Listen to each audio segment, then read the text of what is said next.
What is up, everybody? Alright, well, I want to play in A right now, but I need to get some progress done on JP, so we're going to play some of the new event, which would normally be my priority. It's just this event is kind of boring. And they did have an optional, like, objective, though, or from the video I just posted. You got one of those stages like the Valentine's Day event where you can kill more than 3 servants a turn, or 3 enemies a turn, and you got to kill as many as possible in a time limit. However, in Valentine's Day, you got more loot, you got more freebie stuff the better you did, where in this it's just purely for like the fun of it, right? It doesn't. You can kill 1 enemy or 20 or all of them, and it doesn't make any difference on your rewards, so that kind of sucks. I would have at least made it where you got, like, a little bit of QP or something for the extra kills. And, like, doesn't even have to be a lot, but some kind of consolation prize would be nice. Alright, well, the Steno account is going to absolutely suck at that stage because it is not even remotely prepared, but we'll see what it can do.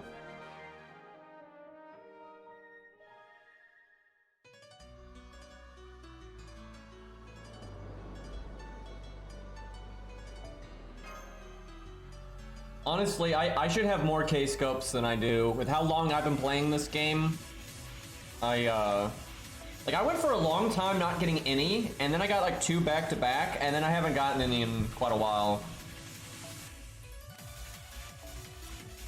On this account, because I haven't bought Anniversary Blonde yet, which I really need to do, and I could, I'd have to like burn Hercules and stuff, which we're not gonna level because of the Hercules account, but I can't bring myself to do that. But I guess in the meantime, I'll level this, I have enough golds that I won't use that I could get Anniversary Blonde, and that is so worth getting.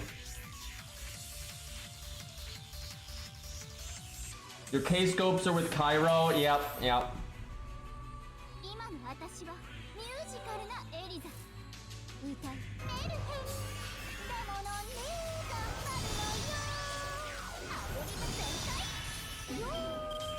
I'll bet you somebody forgot and then clicked that third skill first. Although actually with this Mystic Code, I think you can remove it. So if we crit twice... oh yeah, she already has it. We're gonna win, doesn't matter. But I think if she crits twice, I think we kill her in one turn.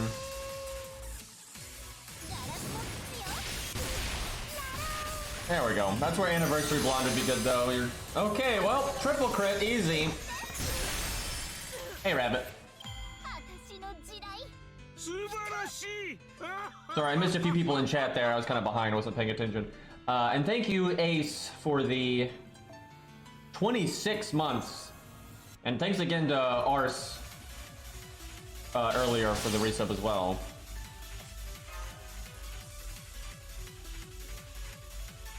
I mean, most of the new servants aren't really my style. You know, I never really liked Liz, and I'm clearly not happy about the gender bin bullshit.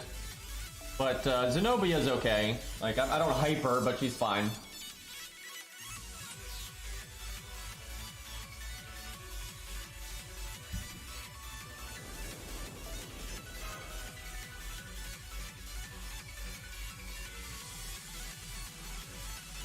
I think this is the stage. I think this is the one where you gotta fight a million dudes. So this account is so weak. There is not a whole lot that it is going to be able to do here. But, okay, Qingong's okay. The thing is, what makes Qingong good is him being able to cycle in more people that are ready to NP, but this account doesn't have a single unit that can just NP, so Qingong doesn't really help. If anything, I think what would carry this account the most is, like, Nitocris. Or something like that. Which I could slot on my main account, but I'm kind of lazy. Well, my phone's right here, I can do it, hold on. Yeah, Nitocris actually makes a degree of sense. She'll take out 2 waves on her own. And with an account as crappy as this one, that's about as good as it's gonna get. My Hercules account actually did quite well in that stage, even though I don't play that account a lot, but it's got a lot of servants already that are very good there, like, you know, NP5 Lantoria, ahem.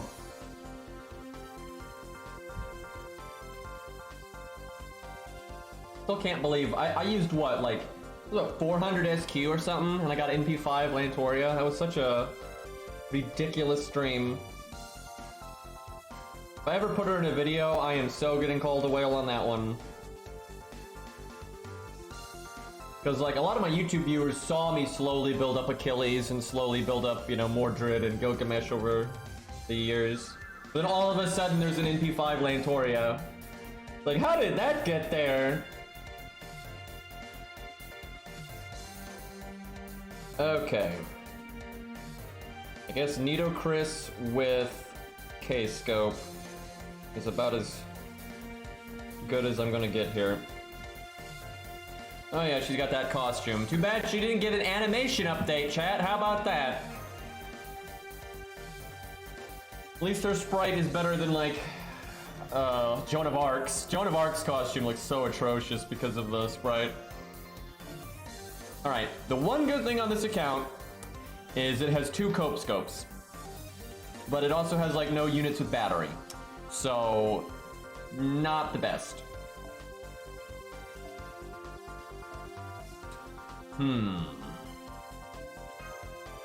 Arash, even at his crappy level, would probably work. He doesn't have his 3rd skill yet, though, right? Because I haven't done all that. There's Atalante. I don't even have that much AoE. Darius. I guess Atalante makes sense. Boy, this is not going to go well. I'm not sure I even bother with the Switch Mystic Code because there's really nothing to switch in that will do anything other than, I don't know, Mash and Qingong for the battery, maybe?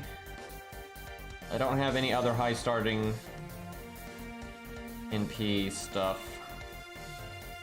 See, that is 40, it's 30. It's 50, it's probably our best.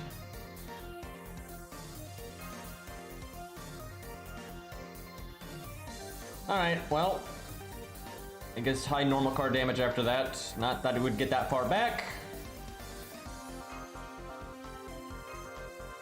Damn it.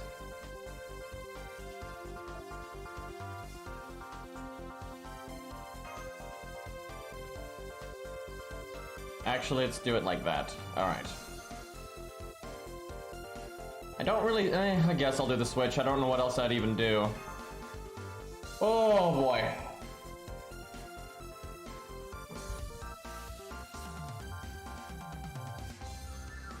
I mean, Lancer Artoria is way cooler than regular Artoria. I said it, chat. Not even close, actually.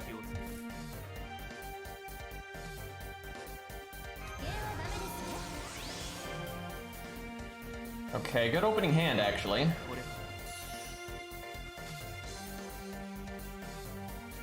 Do I think they have a better chance of killing that Berserker? Yeah, so we'll do the NP last, actually. Because whatever pops in after them, they're probably less likely to kill.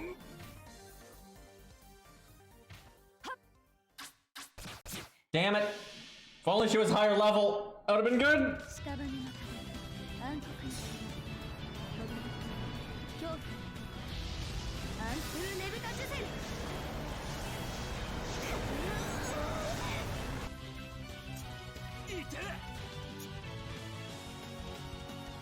Were there two Okitas out there at the same time? I'm pretty sure there were. That was a little weird.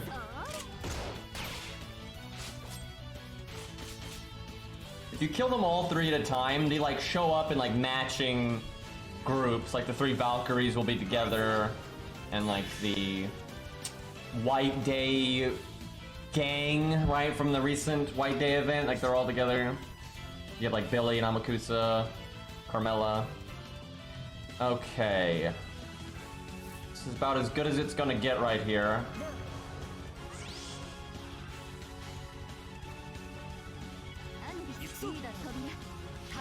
Oh, honestly, for how weak of an account this is not too bad. We're getting some kills. If Atalante had actually killed that one, we'd be looking pretty decent.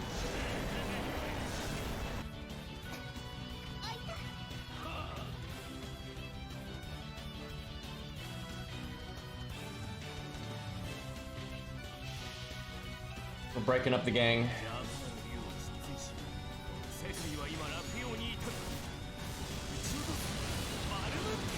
None of these are dragons.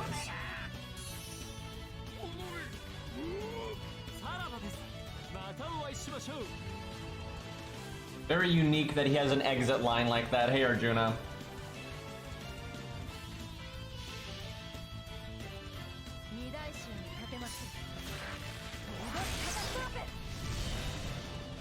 Guess the good news is we make crit stars, but critting here is fairly irrelevant because the enemy's health is so low.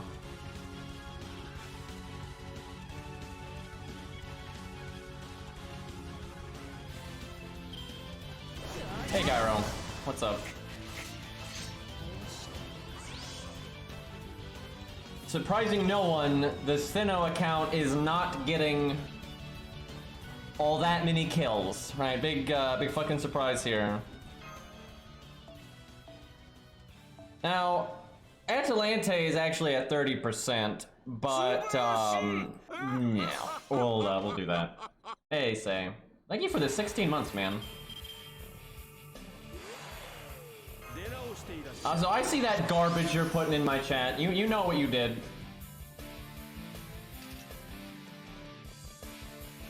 Alright, do I just art chain here? I guess I taunt so she gets the NP from being attacked.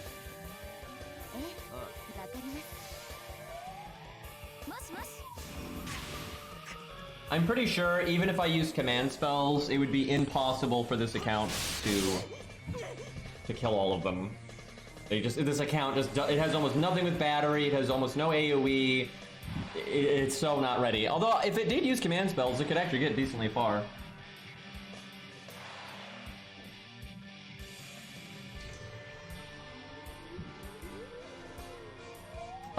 Game? Are we having a stroke?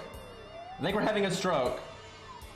Okay, let me just reset the app here. I like how the game is still running though. Like the star is still spinning, the background is still moving, the characters are still like twitching, but it's just not loading. I've seen that happen before every once in a while.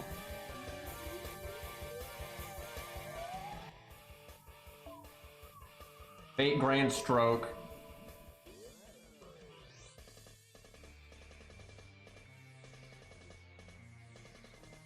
Nobukatsu impede and crash the game. Took the game down with him, yep.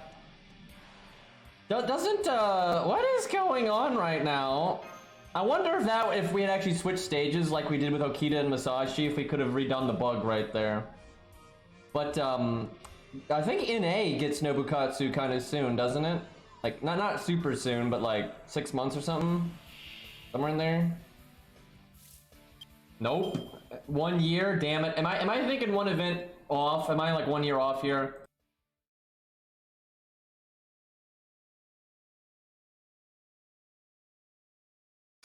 Okay, gotta do the turn again.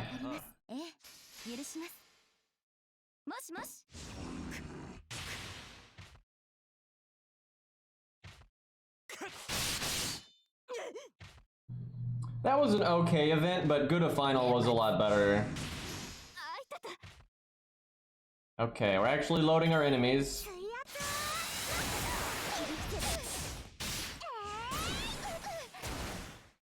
Almost out of turns. Can I get anyone else's NP here? Not really.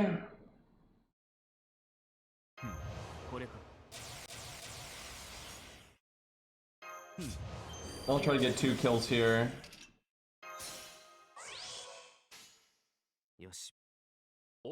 Can Shin do 3k at neutral? At level 45.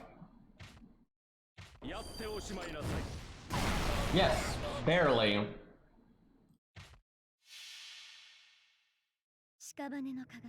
So I finally got my controller in. So next time I have some free time, we'll play some Metroid Dread soon. That'll probably be the next bonus stream. But wanting to, I know nothing about that game. I never saw a single trailer. I never read a single interview. I don't know anything. So I'm kind of excited to try it. Even though the Metroid series has really disappointed me ever since like Metroid Prime. It's been on a downward spiral. But people say it's good, and a lot of people that like are aware that Metroid has sucked for a long time are like, oh no, it's good now. So we shall see. All right, this is our last turn, unfortunately. If Shin is gonna do 3k, it's gonna be against an assassin. Honestly, for how bad this account is, this is okay. I think this account did decent. If Chin Gong could have actually gotten his NP, I think it'd have been really good. Fucking Christ, man. I was just saying we did okay, and then you're like, ah, fuck it, I don't even need to kill it. Level 45 hype. We could have killed about 2 or 3 more, kind of easily, actually. She almost killed herself with that skill.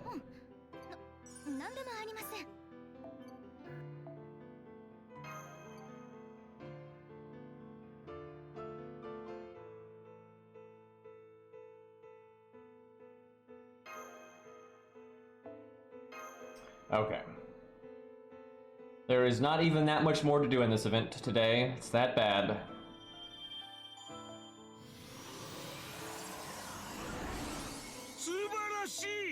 Fusion was fun. I like Fusion. I like Fusion and Metroid Prime 1. Those are like the 2 Metroid games I really like. And some of the older ones are okay too. And honestly, Other M would be like bearable if they didn't run everything but the gameplay. Like the gameplay in Other M is not that bad. It really isn't. It's just everything else is terrible and so bad that it's kind of insufferable. One day, Cairo. Yeah, I've heard Dread is a lot like Fusion, so that's a good thing. Alright, what is this? That's the farming stage. Oh, I have to do that. I can't, wait, is this already time-gated? I thought there was one more, but I think that one is time-gated. Jeez, okay, well, let's go smack this. I remember you get stunned here. Let's summon somebody with, high debuff resistance. Like Luvia. Wait, Luvia actually doesn't have as much. She has high debuff resistance, but not as much as some of the other Goddess Essence people. Well, screw it, going with it anyway. You missed a sub? Oh, excuse me.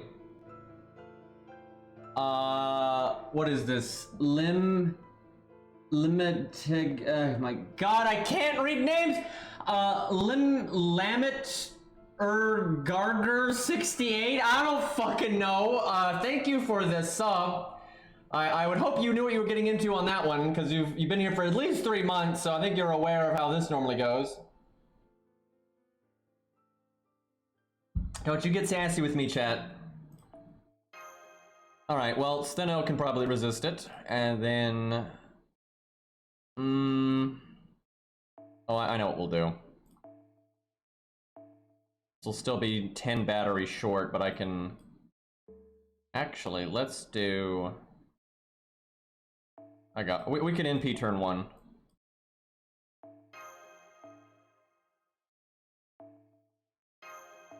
Alright, George Bond, Ushi Bond. Don't think this stage drops anything, but bring these anyway.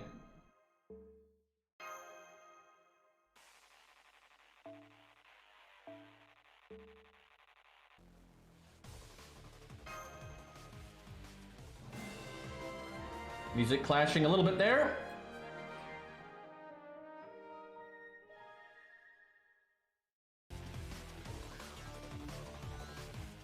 I made the emote grace period on our Discord as high as they would let me, so if you drop a sub, you still get 30 days of it, so that's the best they'll let me do.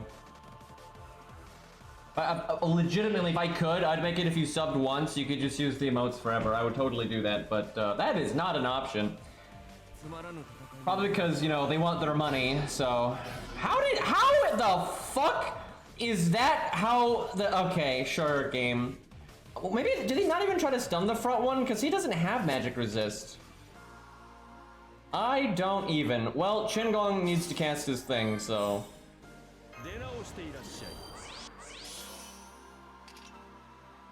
Wait, that was my battery.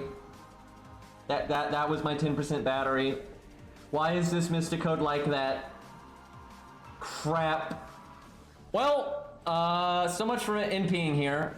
Also, these have more health than I was thinking, and my setup is atrociously bad for this now. I was thinking they were like complete pushovers, which they kind of are, but for a setup this week, it'll be a problem.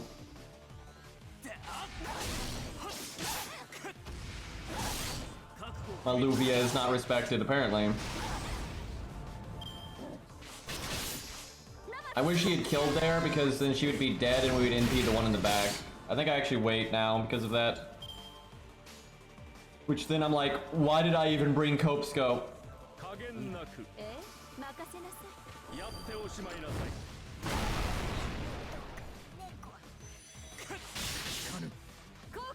The Yakuza games have never really appealed to me, but I've never actually played one, so, you know, maybe I'm missing out on something. But every time I've seen, like, footage of them and stuff, it's not like I think they look bad, they just don't really seem like... There's other things I'd rather play. But I'll probably try it one of these days, because people have told me to try it many times.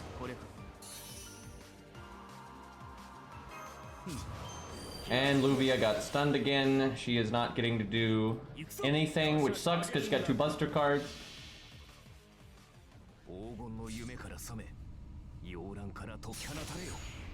Oh, and Cinnamon Bunnies, thank you for the 3-month resub. I appreciate it, dude. Thank you for the kind words. As I don't kill a single enemy with my NP. Fantastic. So Luvia's about to die, and she hasn't even done anything. Kinda rough. Okay, let's see if we can kill them all. Okay. So the Avenger I can kill with the NP. I should have done the quick instead of the art. That way the art with the art up would hit the 19k one, but the extra attack should get the job done. Bad unit needs a buff. Absolutely. Chat, can you believe she doesn't have hard survival in her kit?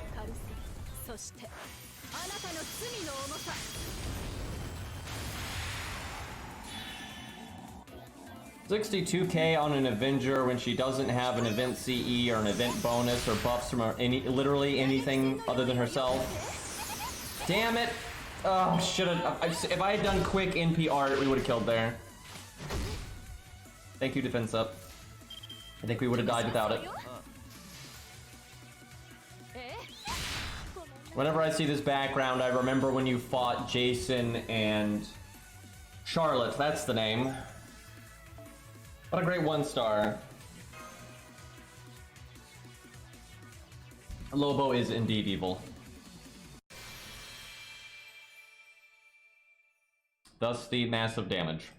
But there are more enemies that are evil than there are any single class, so it's better than a counter class, right? Like, you get it more often than a counter class, I should say.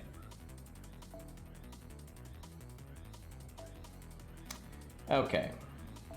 Guess we'll go with the spawn. The thing is, I have no idea what enemies are on this stage, because I hate when they do this. I really hate when they do this. When they do spawn events, and they make 3 craft essences for 3 different enemy types for spawning. Like that, you're gonna keep track of that. Like that, it's why? Just make a spawn CE, right? I absolutely hate when they do that, and it's pointless. It's like a waste of space, and I honestly do not know why they do it. Like I don't get the logic. Also, nobody actually slots the spawn CEs for some reason. I don't understand either. Like, look at all these like not even event CEs slotted.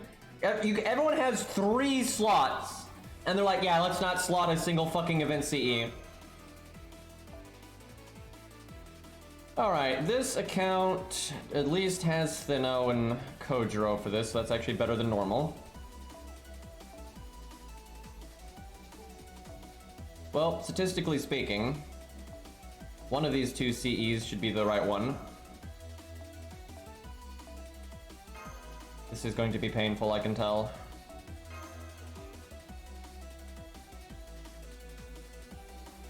Bet I don't have aerial drive yet.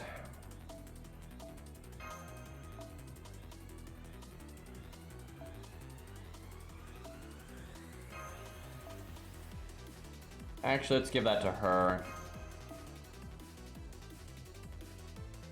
I might be better off with David, just because of the attack up. Yeah. Alright. Do I bother leveling this? I guess.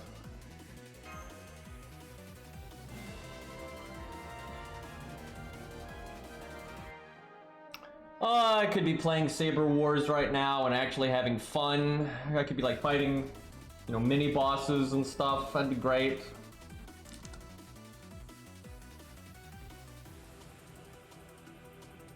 Yeah, it is nice that they're giving out aerial drive again. A lot of players missed it.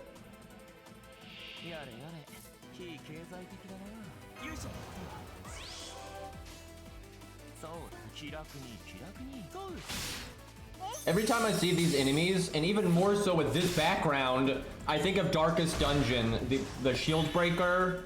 Like when you would go to sleep, they had a chance of having like PTSD, right? And you'd have like those dream segments, and you fought like those giant snakes, and it looked so much like this. Like it was like nighttime in a desert, you know, all that. And the snakes look pretty similar, I would say.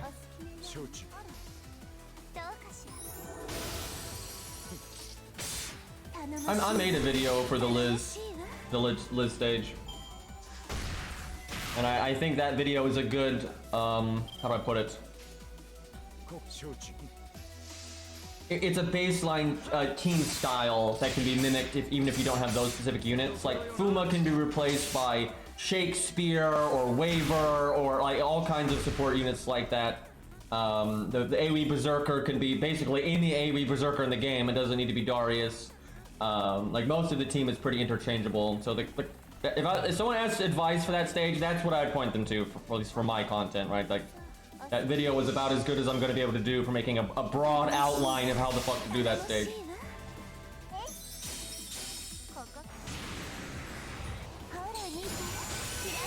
I really should make more commentary videos like I did for King Protea, because I've heard a lot of people found that like abnormally useful.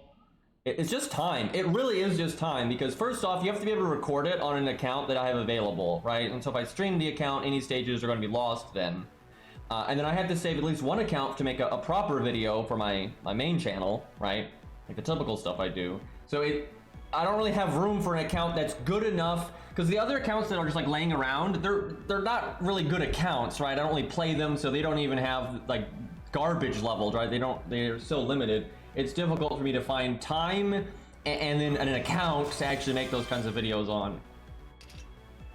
But I might try to figure that out. What I might do is I might temporarily, I might start playing the Hercules account a lot more, because it's actually a fairly far along account, right? It's got Asclepius, it's got Shingon, it's got Hans, it's got Mash, you know, it's got, you know, the basic stuff up. And so I could turn that into a proper account pretty easily. And then that would make a good option if I wanted to make, you know, it would take a while, because, you know, I have to level all the backbone stuff, right? You gotta level all of the backbone stuff. And, you know, because I don't play that account that actively, that's going to take a minute, even if I started playing it more. But I wouldn't mind doing that, because that would be useful to just have another account like that. It's either that or the 1 to 3 star account, but then I'd have to like break the gimmick, and I don't really want to do that, because the 1 to 3 star account is actually a pretty strong account. If it wanted to turn itself into a real account, it's in great shape. It's got K-scope and all kinds of other 5-star CEs that it never uses. It's got all of the typical budget stuff leveled, I mean all of it. Obviously it has no golds leveled, but it could obviously just level a couple if it needed to.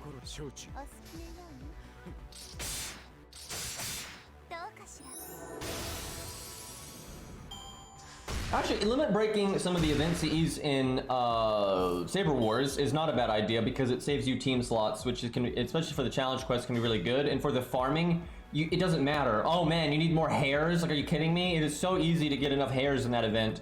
You don't need to spread out the value like that. And there are setups where you'd rather have the bonus CEs concentrated, so you're freer to bring things like 2030, Poster Girl, K-scope, you know, stuff like that.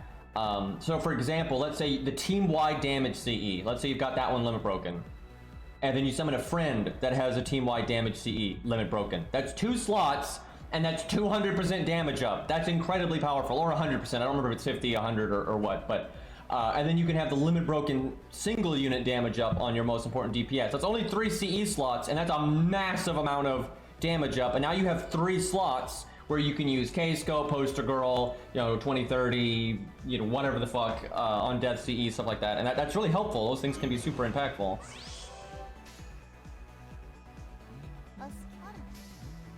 Now, there are events where, like, those kind of CEs, like the event shop CE, does something like, I don't know, more useful for farming, let me put it that way. So you want to have the maximum amount possible until you have extras before you limit break, but the hair drop boost is not like that at all. Like, literally, who cares?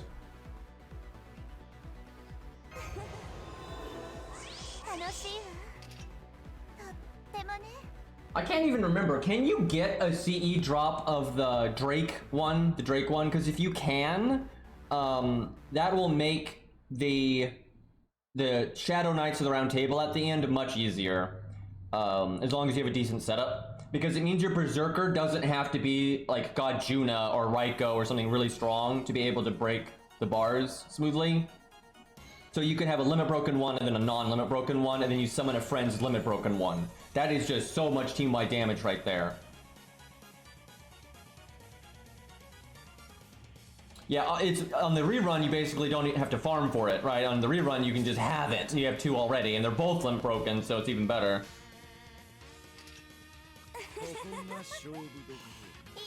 I should probably cast this.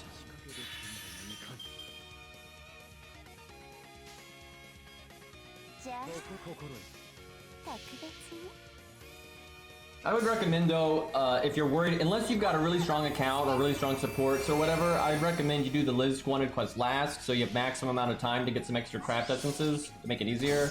And same for the challenge quest, just, you know, do it last. Get those craft essences because they make it much easier, and there's no rush really.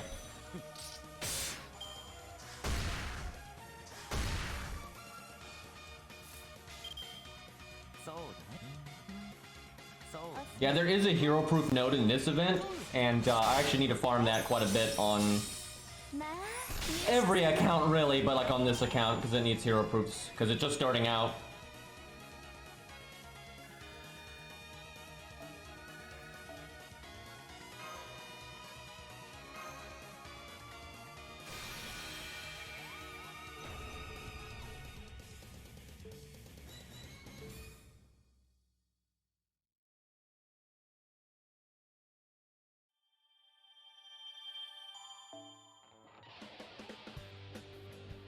Oh boy, I'm glad that Arash is our next level up on this account.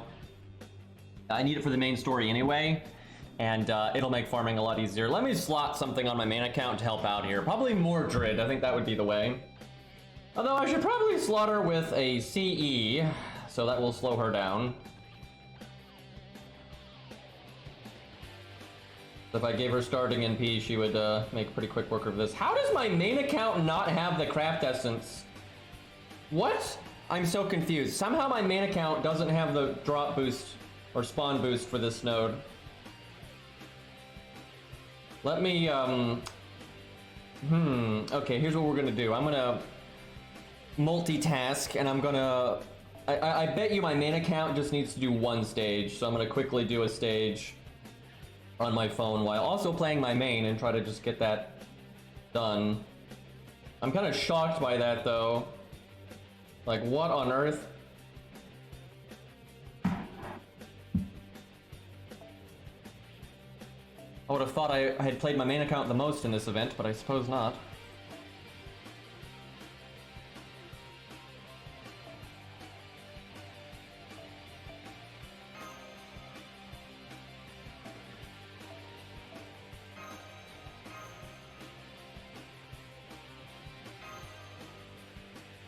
Dual wielding FGO indeed. However, what my main account is doing is double scatty Edmund, so it's not exactly the most mentally taxing thing one could do.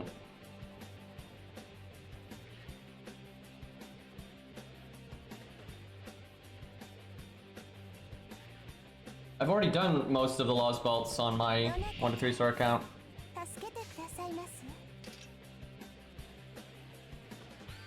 Why did I have to get every art card ever in the opening hand? What are we doing here? Oh yeah, Mordred's a bonus servant. How about that? I could actually NP right now, but no point.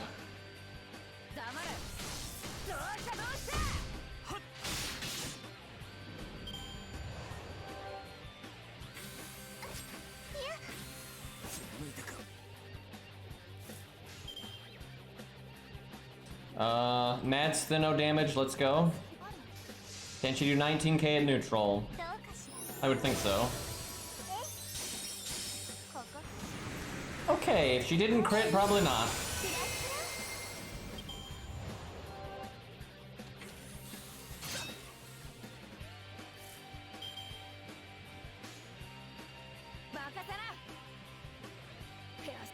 Chat, can you believe it that even though I'm mostly focusing on my stream right now and like what I'm playing right now, my main account doing double Edmund or double scatty Edmund actually won faster. They already won. How could that possibly be? So I should just get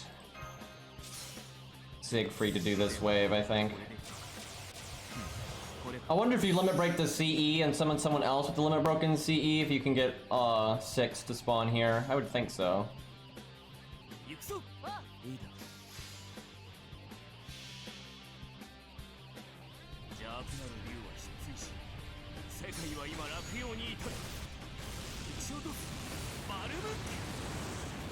Yeah, it's actually easier to loop on these stages than normal if you've got the boost CE because you hit more enemies, so if you're quick or arch, then it's easier. Okay, I got the Cleopatra CE. That's crazy I didn't have that on my main. Like, my Hercules account has it, for crying out loud. Kind of fun just shooting 6 things in the face anyway. Kind of interesting though, if they get a turn, they get to attack more than 3 times. This is not something you really normally... You don't generally see that in FGO, right? Normally the enemy is just hard capped at 3. So you can get absolutely obliterated if there's like 6 enemies out and all 6 of them attack.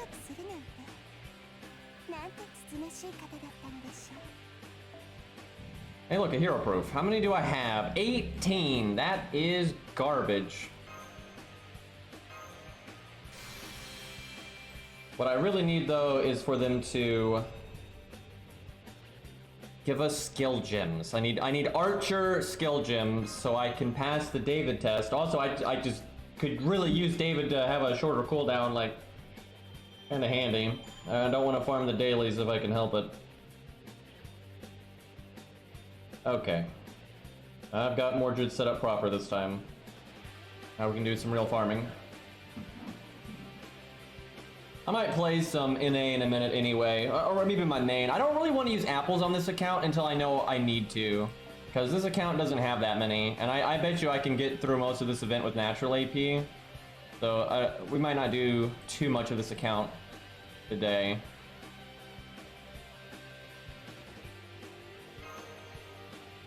What I might do is use like 1 apple a day. So I'll use my AP naturally earlier in the day, so it starts regenerating. Stream, use what regenerated plus an apple, and then do it again like at night. And then that way this account gets a lot done per day. Because I really want this account to clear this event.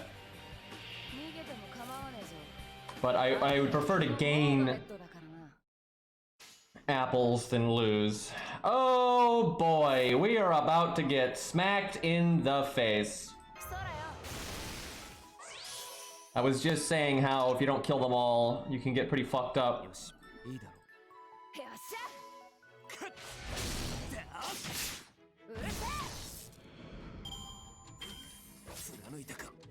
I think we'll play some Saber Wars. I know I need to get a lot done in this event because I want to do it on multiple accounts, but it sucks. It's not fun. And if I'm going to farm it, right, like with apples and stuff, I'm going to wait until the nodes later. I hate doing a Brave Chain here, but it's good NP gain. I could probably do... This won't kill 2 of them, though.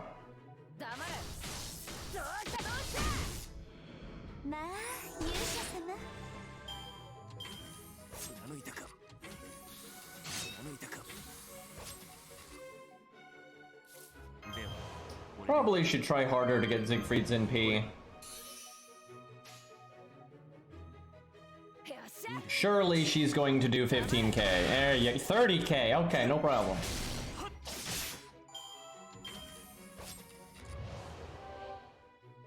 Yeah, this is a good event for new players though, because it's really easy and straightforward. And then there's a lot of rewards. And like this stage dropping hero proofs in a pretty generous manner, I would say. It drops quite a few. The first time I did this stage, it dropped 3 hero proofs, and I was like, okay, good start. Look at all these gents.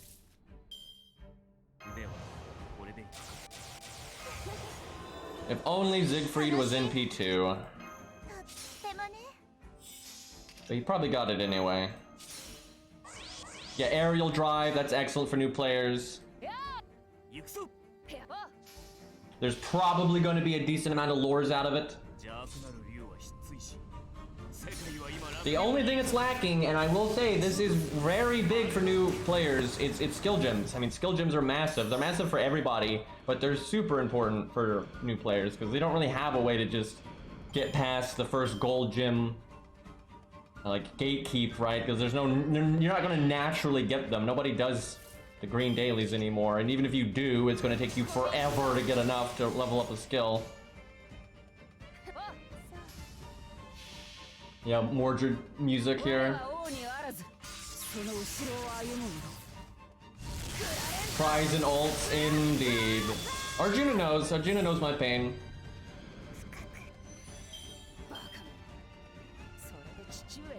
Actually, I find having ults is pretty nice, and the only time ults is suffering is when you're like obsessed with them and you're like trying to always, you know, get everything on every account. That sucks. But if you just play them when you feel like it, and you don't worry that the fear of missing out runs this game for a lot of people, right? Where I don't have that problem. If I skip whole events on most of my accounts, it's like whatever, you know, I just play them to enjoy the game. If I don't enjoy the game, then I'm not gonna play it in the first place.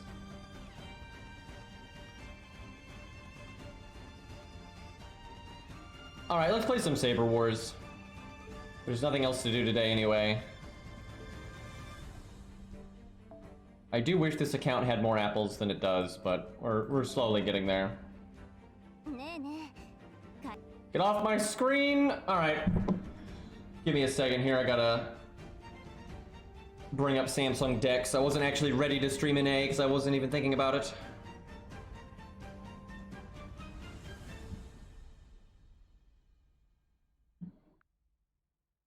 Probably do some wanted quests today.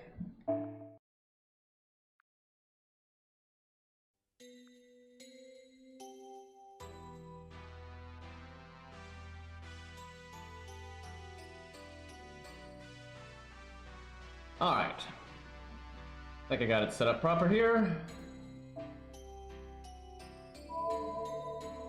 Calm down, music. We're not dying.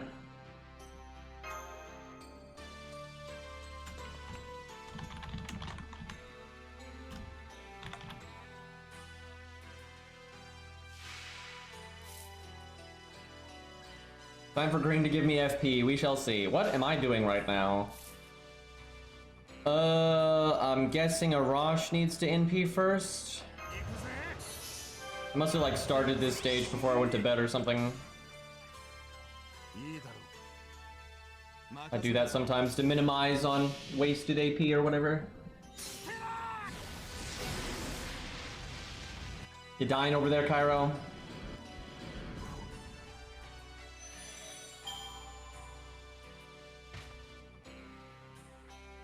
There is no one on this team that benefits from Scatty. She probably just had the CE that I wanted.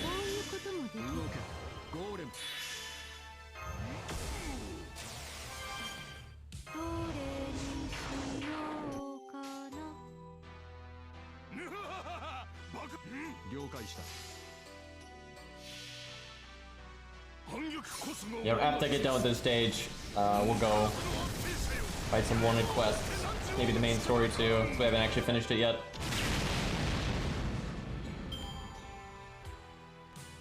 I think we're pretty far in though. Man, why can't a VC Braun have his buff yet on an A? That really made him a lot better.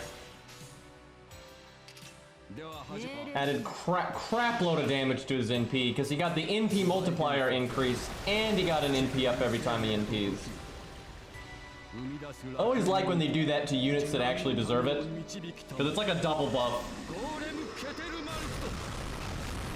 I'm glad they did it for Protoku. It's just not enough, but it's still, I mean, Protoku is good. He is a very good 3-star. It's just, it's impossible not to compare him to regular Ku.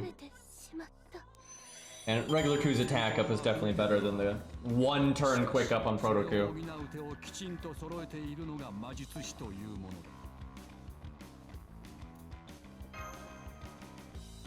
They might do like banners on NA when they get to all these dead weeks and dead months, but I don't think they're gonna do anything that fancy. The most like impactful thing they ever did on NA, like that was different from JP, was the like world tour event, because it basically let you do the anniversary event twice. Because you follow those bosses and stuff.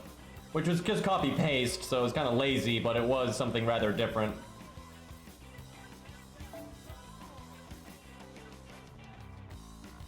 Oh yeah, wanted quest. Let's not completely cheese this here.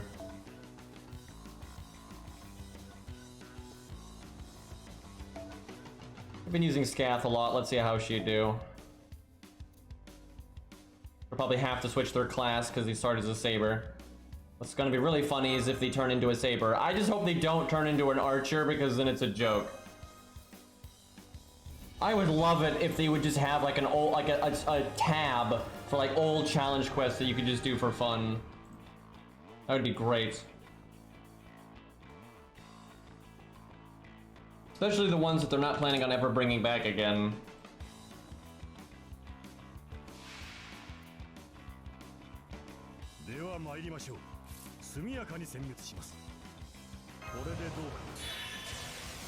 Well, she turns into a berserker, which is kind of disappointing. Also, I don't even have to look at which thing it is because I have all 3 card types, and if it's none of those, then it's NP or critting. Hey, look, it's none of those. Oh no, it was. I'm actually kind of sad. It would have been more interesting if I had to NP or crit. I don't want a weekly challenge quest at all. I think that's a terrible idea because then it's just time limited again, and that's the whole problem. We already have unending time limited content. Anything that's interesting is always time limited. So the last thing I want to see is more time limited content in this game. Like the whole point of having a side game mode is it just something you can do, right? Not, oh man, I gotta get this done right now or I'm gonna miss it entirely. Like, fuck that. It's literally the game, right? So the last thing you need is to have like a time limited event going on and then a time limited challenge quest on the side that's rotating, right? Like, that's terrible. Hey look, 98%, and if it was JP, I could get the, like, 0.5% battery that I need. Do I evade now, then? I guess so. It's not gonna matter. Fuck, didn't land the crit buff. But it's not gonna matter. His boss is a berserker. It's gonna be a joke.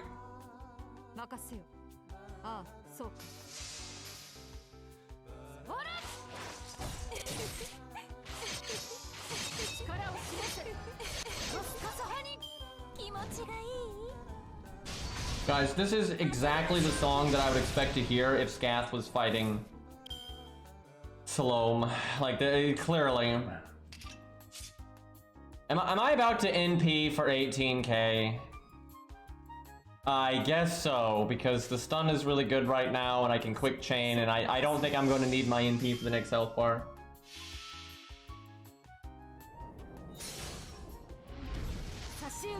Nothing like some elevator music in the middle of the desert.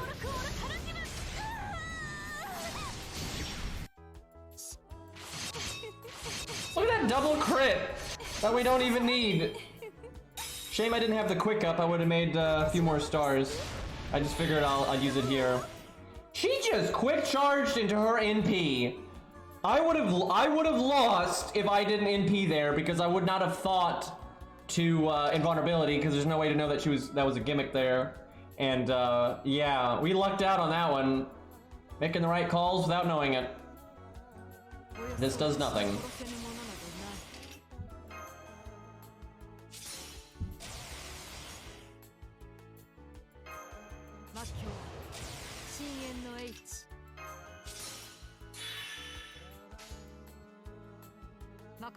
Come on, triple crit.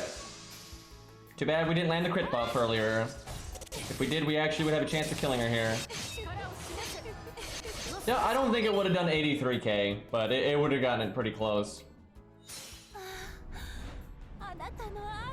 Dude, I feel bad for Skullfucker here.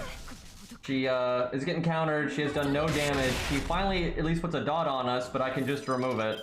And then now my evade is back, so she still can't hit us. And then after that, you missed the buffs again. What kind of mentor are you? You literally have never landed any of the buffs that you need to land this entire fight. Like, you just miss everything. It's great. Like, what the fuck is it? Anyway, yeah, the boss can't even touch us here, and even if she lives here, she's fucked because we'll have our NP again. So we're gonna get full health, no debuffs. And we just killed her on this turn. Don't even need the evade or the stun. Just tired. What happens when you get old, man?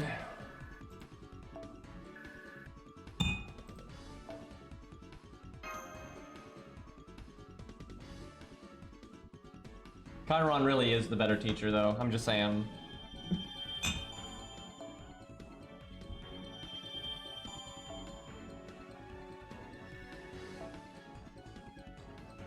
Let's go with Ku on this one, why not?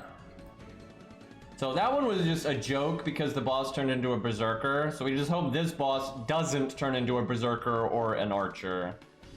Really, or a saber. That would be bad too, so not those 3 classes.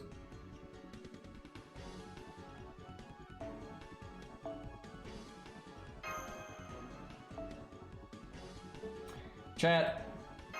The fact that I can't get a 120 Ku right now is really annoying.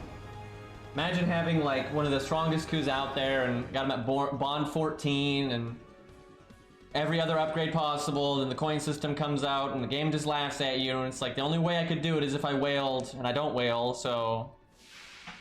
One of these days, can we get a coup rate up? Can we like add like... It doesn't even have to be a character I super like, just add something kind of cool, right? Something like, you know, 10th tier, right? It's like, you know, yeah, it's cool, I wouldn't mind getting that. And then, you know, they rate up 3 stars on the side a lot, right? And you just, the 3-star happens to be coup, right? And it's all good. Really, though, a coup rate up is not even that good of a time to get coup, just because of the way 3-star banners work. I don't know, there's more Lancers now, so I'm not sure if a class banner would be better or not. Like, if a class banner is better than a vanilla rate up is up to how many units are in the class.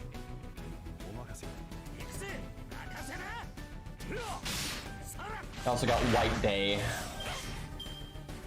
The problem with White Day, oh, Ruler, oh joy. But the problem with White Day is there's not that many females in the 1 to 3 star pool. So when you cut them out, you're not changing, like you're cutting out Ushi, Medea, what's her name? The piece of shit assassin that fucking sucks. That's actually several of them. But Jin K, that's the one. Yeah, Jin K's out. Boudica. Who else? Surely there's at least one other one.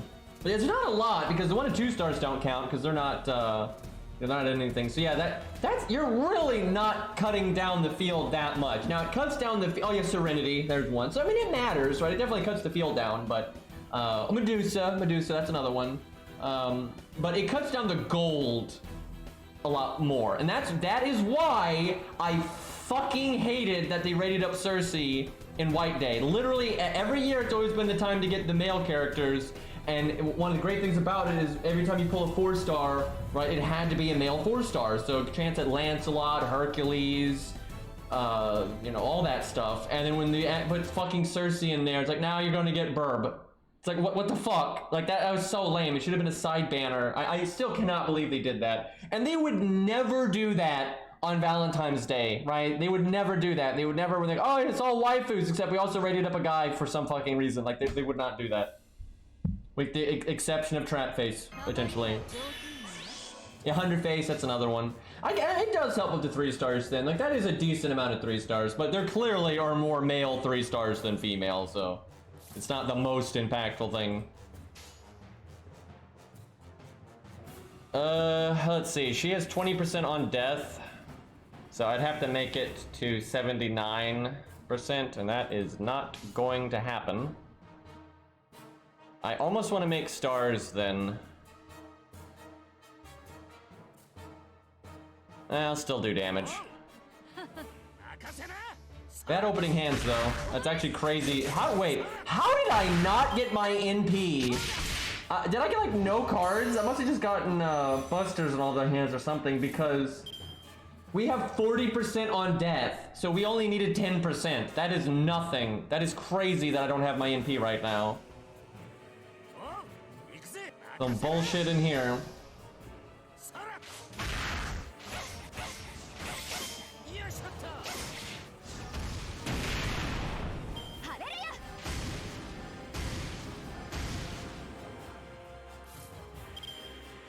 I mean, that's not true. Lots of welfares come back. I mean, literally, they just gave out 3 welfares, like, you know, 2 weeks ago. Like, they just gave out all 3 welfares.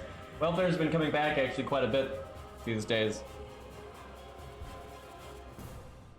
I think the hardest welfares to get, because I think they're going to be the most hesitant to do them again, is collabs. Those are, I mean, it's not impossible. I mean, there's no reason that they couldn't do a main interlude for K&K, or do one of these condensed events like they're doing right now for Liz.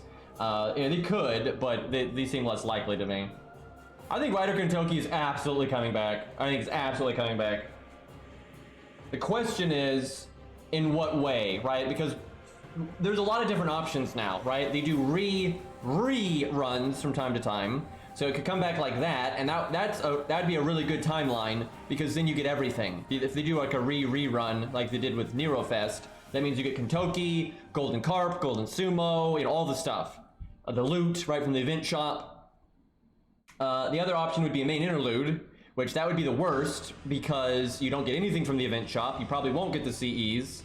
You do get it for free if you're playing the week of the main interlude. Like with the first week of a main interlude, you don't have to use rare prisms. You can just play it and you just get it. But if you start playing after that, then you have to have rare prisms. But that's not the biggest problem because most people will just be playing during the main interlude and you can just do it for free. So that's not the issue. The issue is just the fact you don't get CEs, you don't get the event shop, you don't get any of that. And then kind of the middle option would be what they did for Liz right now, where it's like a condensed version of the event.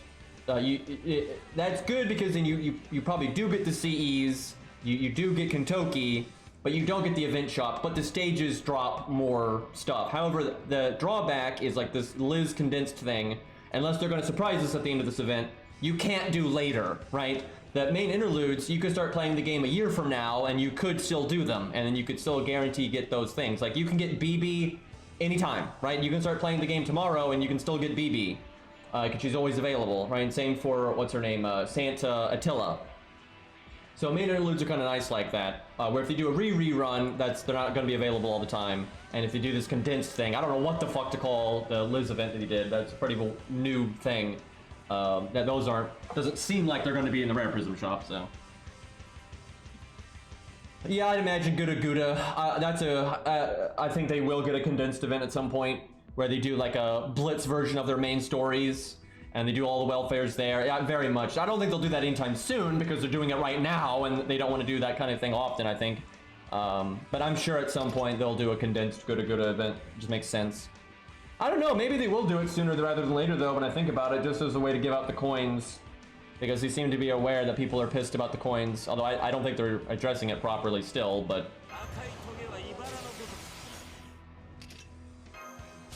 Man, we might lose because of that NP thing, that really hurt us. This looks weird, but I almost never do this combo, but I think it's right here.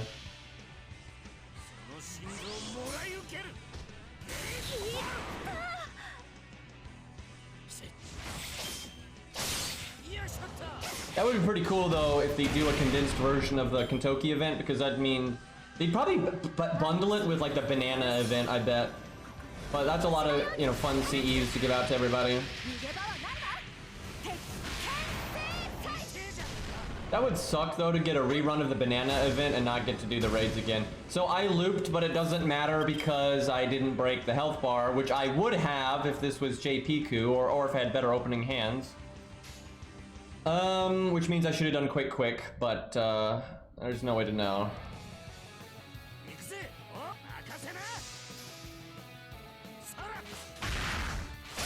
I think that would sate a lot of the rage, Arjuna, is if events gave out generic coins that you could use on any unit. And I was so hoping they were going to do that, but that's clearly not the case. We are having a really bad time right now.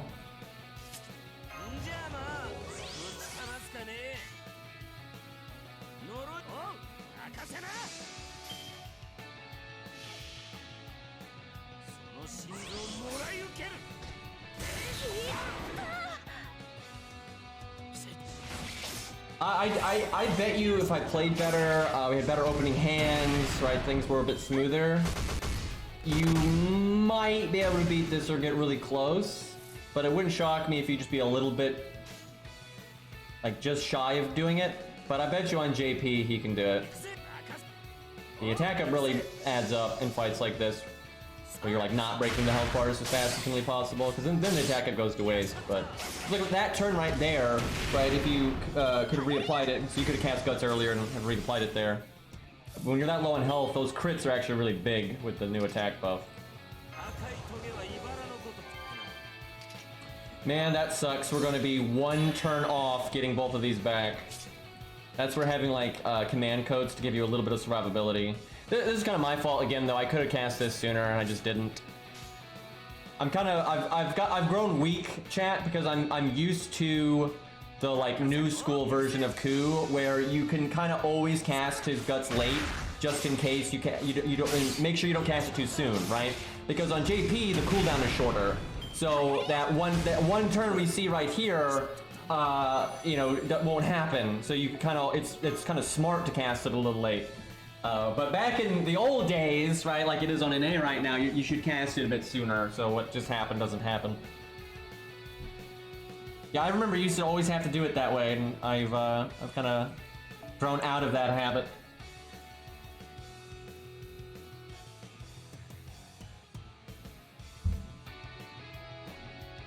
I could try it again. I think he can at least get like halfway through the final bar, but I doubt he could do this right now. I don't think you have enough.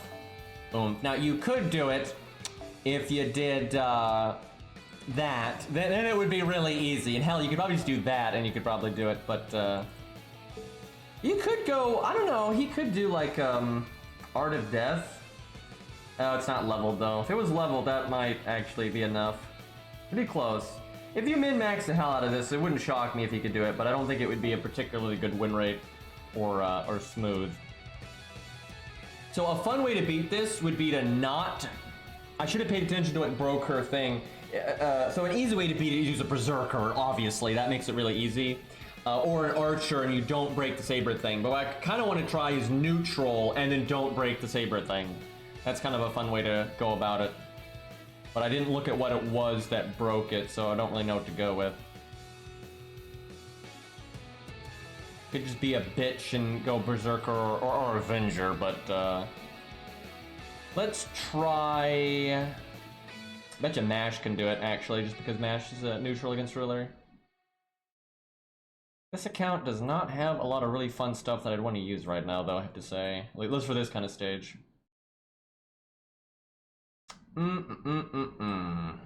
Let's look at what we got on our friends list here.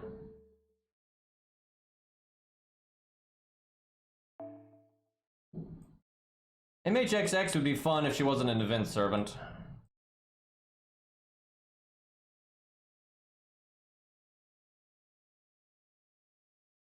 Okay, so what we'll do is we'll obviously it's kind of cheating because they start as Saber, but we'll break it pretty quick, right? We'll try to not take advantage of the Saber state here.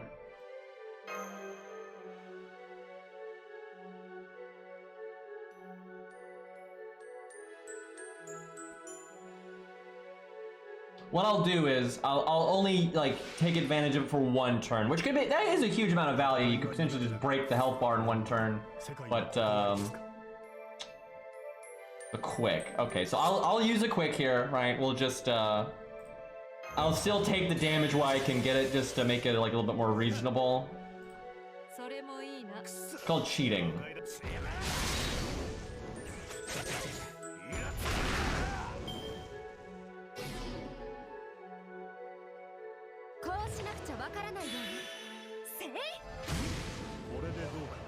At least we didn't get a Brave Chain. That would have been a bit much.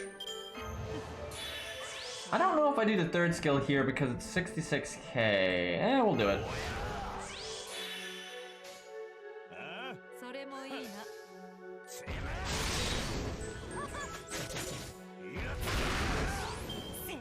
Got two suns up there, I see.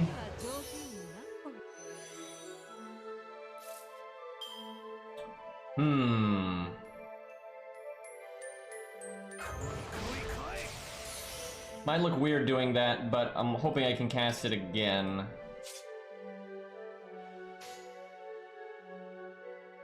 The problem is, most of our damage is going to go to waste here, I think. Let's see. Oh yeah.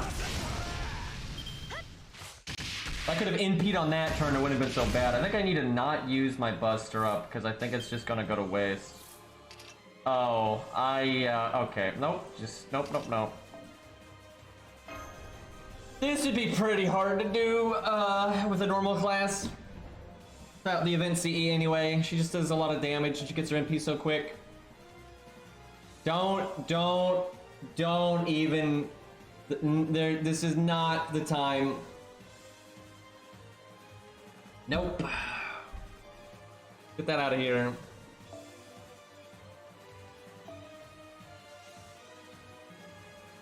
Alright, we're gonna chicken out here.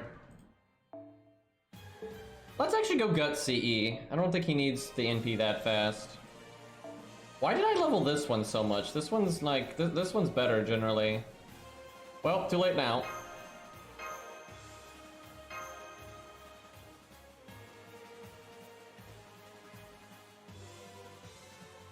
Hey, everybody likes chicken. Look at that amazing texture quality on the ground, like that bush right here. Look at that. Oh boy. And like that hard line where it goes from like being the floor into the background, right? And look at that. That looks terrible back there. And it's because this is like an America background that they repurposed, so it is not their best.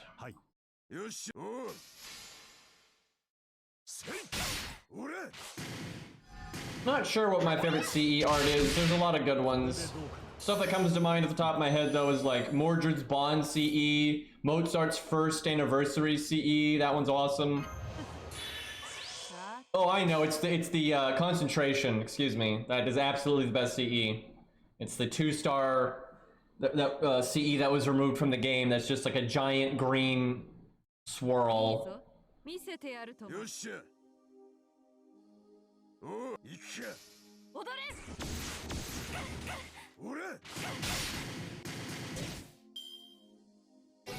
I mean, we're not doing anything outside of the event right now.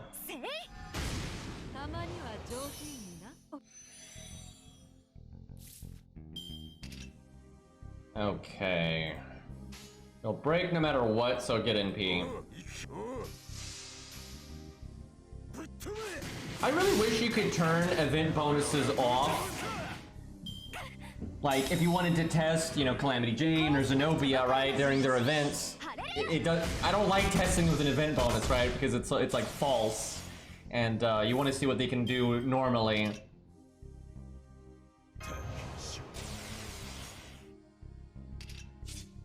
Like, you know, MHXX in this event, there's been multiple times, like, oh, it'd be fun to use her here, but then it's like, oh yeah, she has an event bonus, and then wouldn't even matter how good she is. Okay, I want to break right here. I want to crit next turn. I think we don't cast anything. We just NP and make stars, so the next turn we crit and win. It's like Berserkers can kill rulers really fast or something.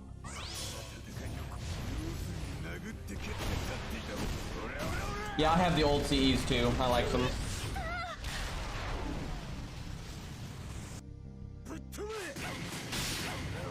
I was really hoping that quick attack or even the buster would crit so we got more stars. Should be fine though.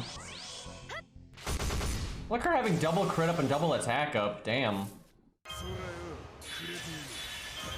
There might be some content though that's hard enough that we could use Calamity Jane or something. We'll see.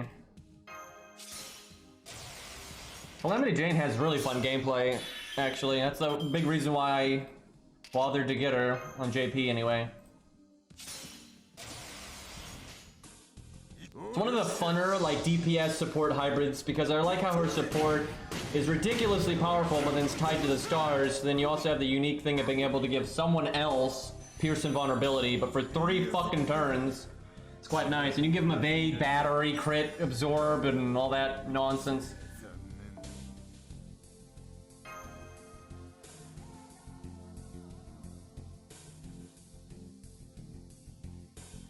Huge crits indeed.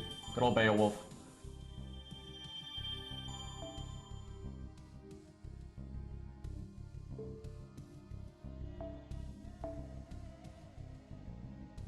That's right, all of these start as Saber. So this one doesn't have a question mark thing, and that means they must turn into a Saber. They must be Saber to Saber. So, let's see. Sure, I wish he had the heal boost command code because it's so impactful on him, but we'll go with this anyway.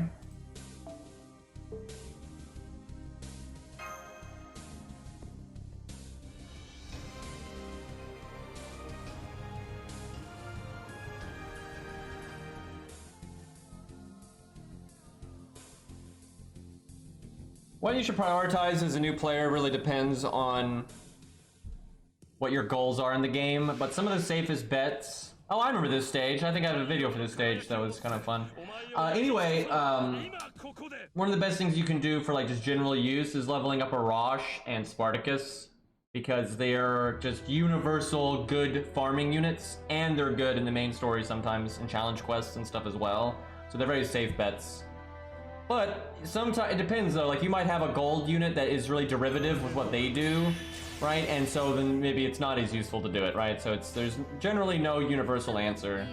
But like for me, when I start a new account, the stuff I really worry about, just kind of get the a well-rounded account to make sure it can take care of itself. You know, I make sure I level David, I make sure I level a single target of each class, an AoE of each class, MASH, and that kind of stuff.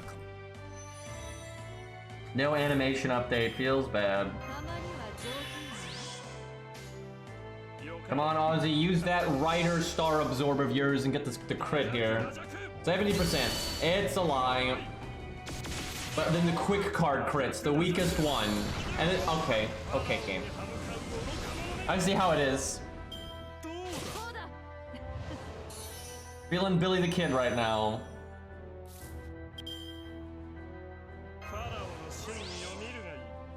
Guess I'd Buster Chain. I cannot believe they buffed Ozzy twice in a row though on JP. It's crazy. And he's so good now, but it is so insane on JP how strong he is.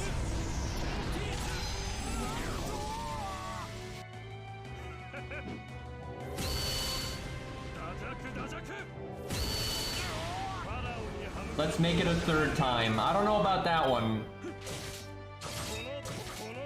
Oh, we just got bodied.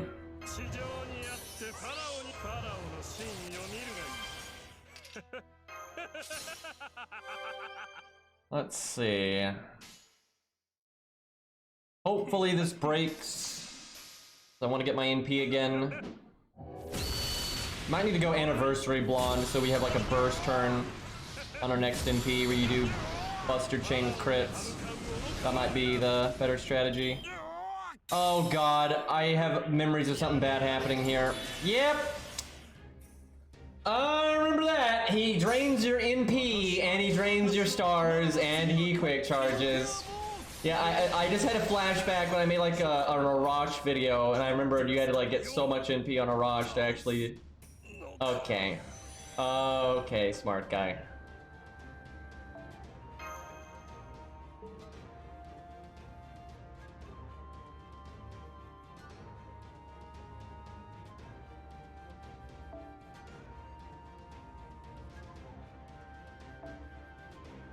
We might need a gut CE, I don't know, we'll see.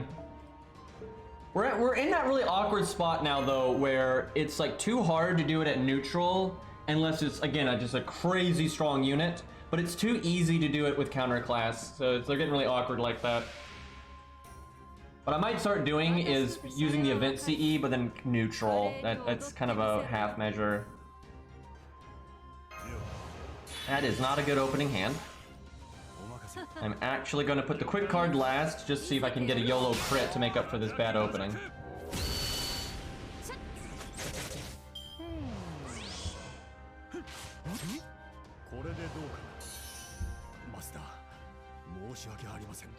We got the Pharaoh versus Caesar.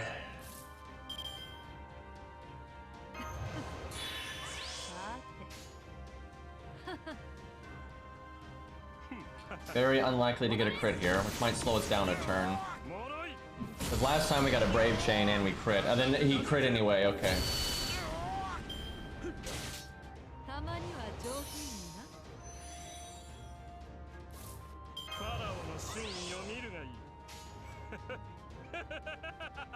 No crit chance, like, at all here. I'm not sure, I should probably not do Anniversary Blonde here. Unless we have a Gut CE. But I'm not sure Gut CE is right, because our first NP will be slower, so I don't know. But, I think we want to evade for the gimmick.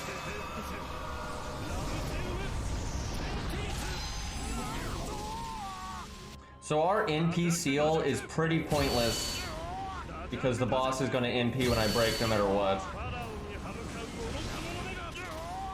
So we are 16k, almost 17k behind where we were last time.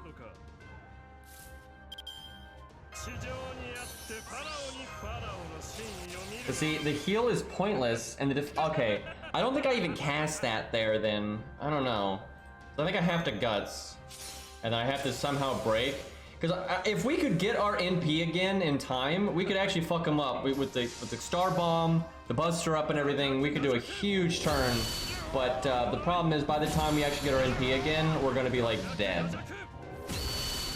Damn it, we may not kill here. Woo!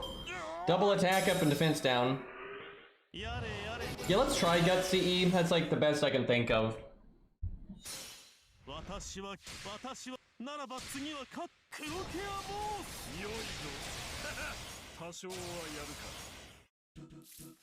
Evade would be really good on that turn though, because if you had evade, he'd keep attacking you, would get more NP back. So I have to somehow not die here.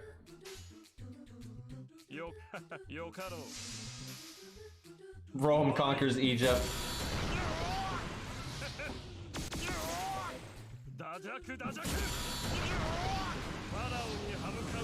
This is gonna be tough. Necromancy, yeah, that's the one. Why you gotta double crit me like that? We might have lived there, right, with their defense buff. We might need to go default just so we can live longer. Like, you get NP'd and then you, like, double heal or something.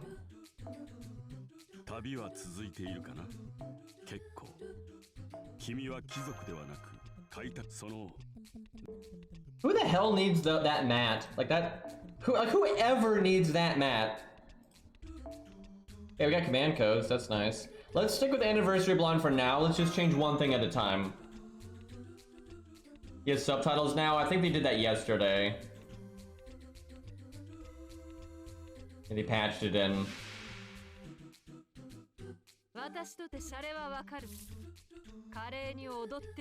Well, not a good opening hand, but at least it's some NP gain. Quetz is better at soloing on NA because she has a hard survival skill.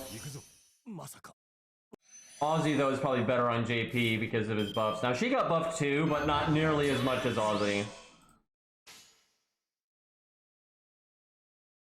I actually think we triple quick here. Yeah, Aussie and Quetz are pretty close on NA, but for soloing, I do think Quetz is just better because just that one extra turn is such a big deal. But then on JP, like, they buffed both of them, and I think Aussie's buff was a little bit better than hers, but it was close. But then they buffed Aussie again, and then now he's ahead for sure. Unless, again, it's a stage where you just absolutely have to have survivability. Do we charisma here? Probably.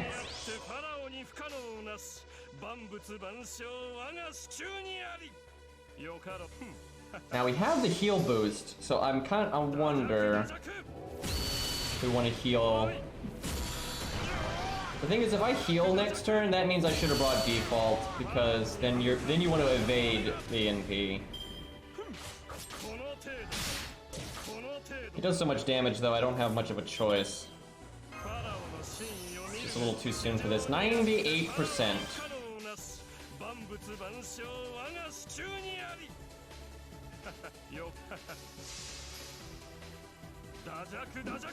I should have quit. I was trying to save the Merlin command code, but when I want to use the Merlin command code, I wouldn't use the quick card anyway, so I should have just used it for the stars. Well, we had Star Bomb on the art card, though. Alright, I absolutely have to break here, otherwise it's just so much value out the window. But this is what I'm talking about. My Imperial Privilege isn't really doing anything because all the health it saved me, I'm just losing to the NP anyway, and that's why Evade would be better.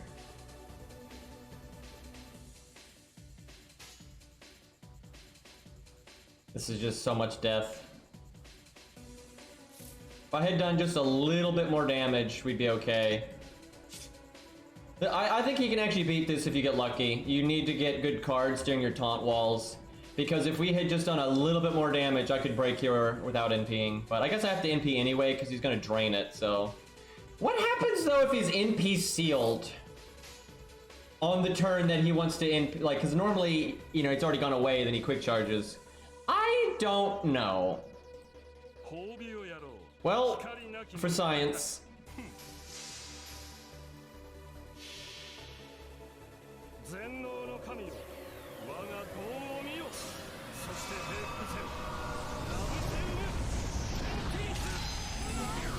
So much damage going into the void. That we're even critting. Such a shame that he drains our stars and all that. I'm not sure he drains all of them though. We'll see. We have 25. Drains 10. Why did it, dude? We were in such good shape if he did not fucking kill us right there. And he triple crit us. That would have been so good, because then we would have just guts to the NP, and then we had another guts, and then we'd have our NP, and then we could have our big turn. Caesar, why you gotta be like this? Son of a bitch.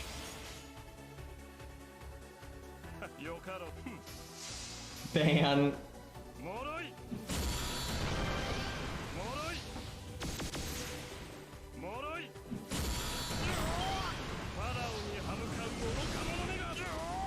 It's a real shame I didn't have the Merlin command code, because it actually might have gotten me close enough to round up here. Oh, I got it anyway. That's nice. So if that hadn't happened, I would have that extra turn to get my attack up back, at least. And I also get a whole nother turn to do normal card damage.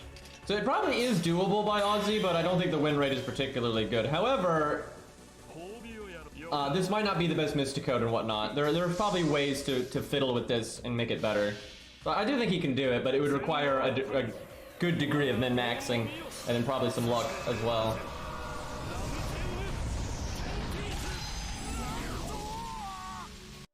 Yeah, I think he can do it.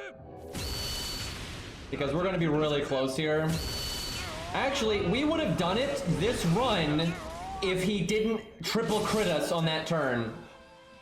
That one turn would have, we absolutely could have done 35k. So you can win with that exact setup if you just get a little luckier than that. I kind of want to try that. I still don't think the win rate's amazing, because like you need some lucky crits, right? You need some lucky crits for that to work out. I do wonder if default is better. I just don't really want to switch to default, because you have to like redo everything, right? Like you have to just like figure out when to do every goddamn thing. I don't really want to bother. But I do think default's better, because like the crits are nice, but like getting the extra heal and the evade is like at least an extra turn, potentially 2, and then you also get more NP back. I think the biggest RNG though is actually at the beginning here. Like this hand is really good. You want to do as much damage in this part as possible. Because like that other, well, actually I don't know about that, because it was actually nice breaking on the turn that we had him NP sealed. So I don't know. If you have default, then you want a lot of cards, right? If you have the default Mystic Code, yeah, that makes me think default's just better. Then it gives you more options. Because if you break early, you know when it's going to happen. You just evade then, and you heal after and stuff like that. Yeah, I think default's probably going to be better. I might try it just because it seems pretty obvious that it's better.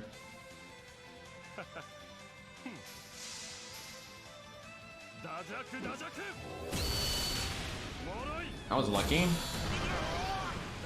Come on, crit. Damn it, that would have been so good because it had the Gilgamesh code.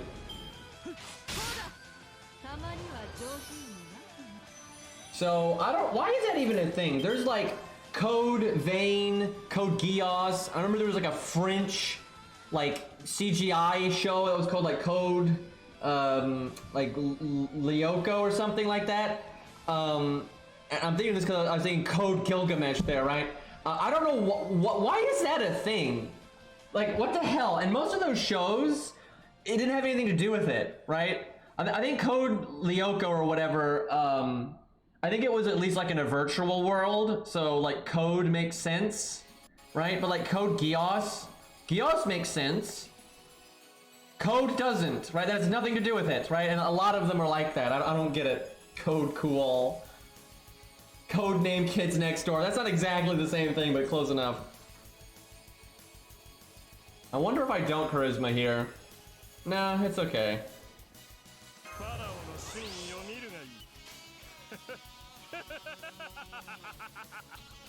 I either break over 2 turns, or I want to NP.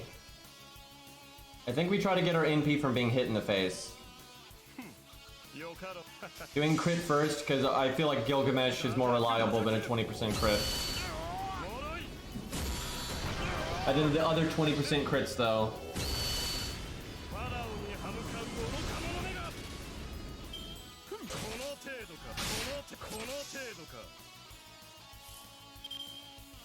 Dude, default is better. Default is so much better. Because with default, I just heal and evade right now. That would be so good. What do I do then? I think I need to not Imperial Privilege. I think well, this sucks.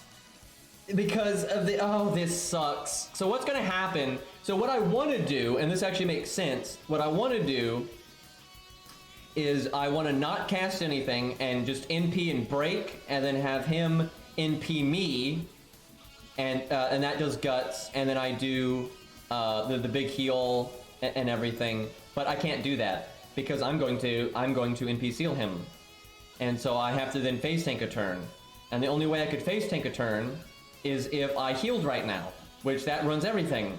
So yeah, we need default Mystic Code. It is definitely better.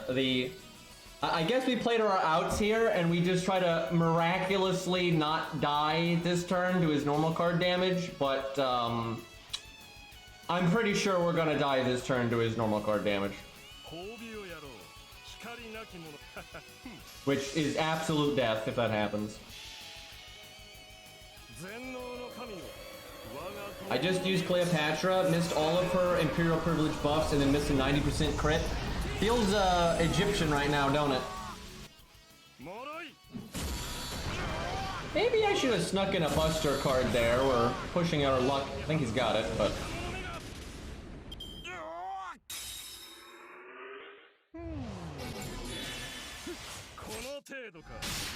Damn it! Caesar! God! You prick!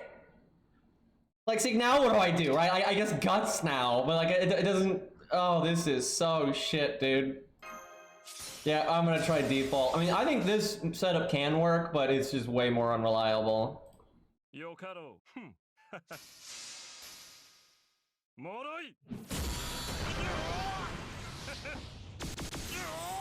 Moroi.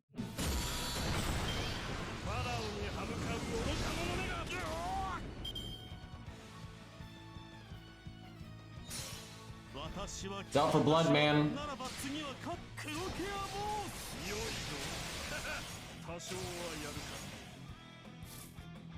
Well, my battery goes to waste.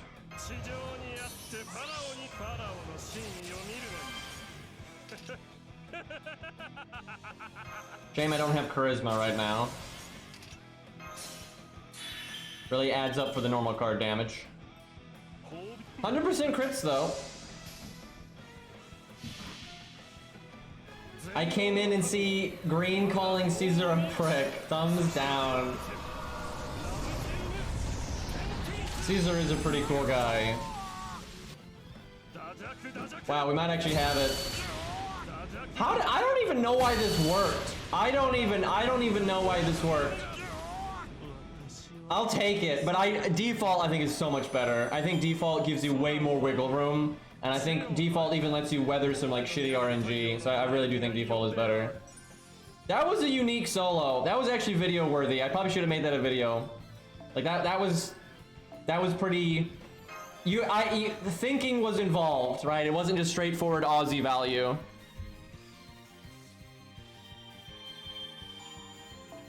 Five hero proofs though.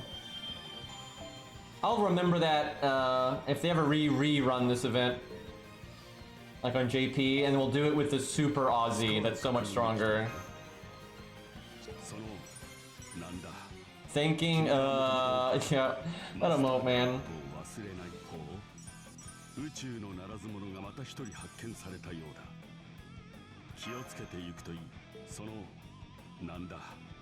君はもともと。That's true. NA has a rerun of this event. Is that before Aussie's stuff? Because I could make the video then. Obviously, that's way down the line, and I should have made it now. But I'll legitimately try to remember to do that when they rerun it on NA. They're before the buffs. Okay, that's good.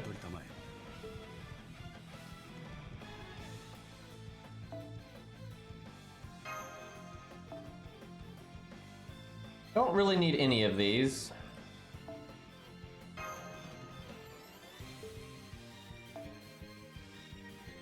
Yeah, I rather enjoyed that.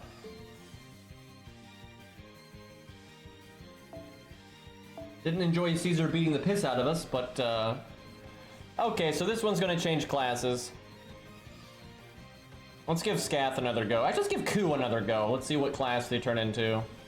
Because, you know, Ku has such good luck, you know, clearly they're not going to turn into a class that would give us any trouble.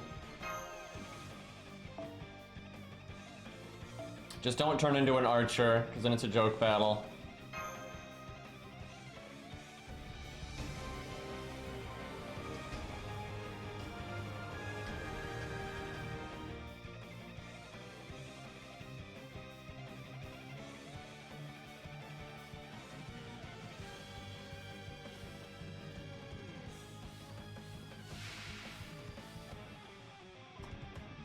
I'm guessing she just turns into a caster then.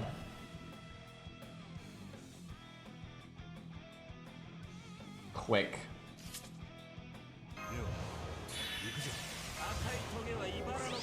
I feel like she named herself here.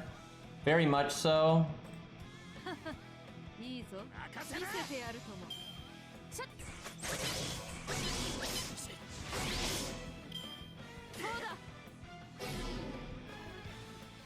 She has triple attack up. That's where the command code to remove an attack buff would really help. Don't need to remove the curse yet. Do I quick chain? Yeah. A lot of stars. We'll just pretend Ku only got the one card.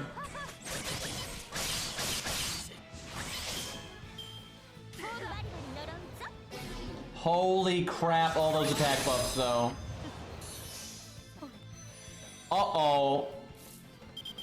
I probably should have already cast this.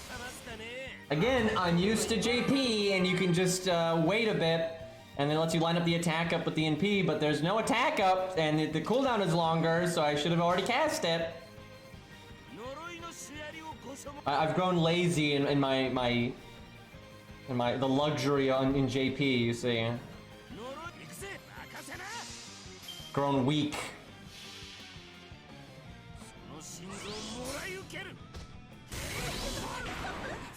So she gets attack up when you hit her.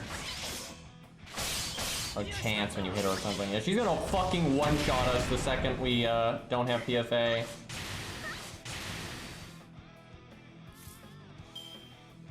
Which is rather bad. We really need her to cast a skill here, because that's just so much attack up. Okay, we'll do 60, 80, 80.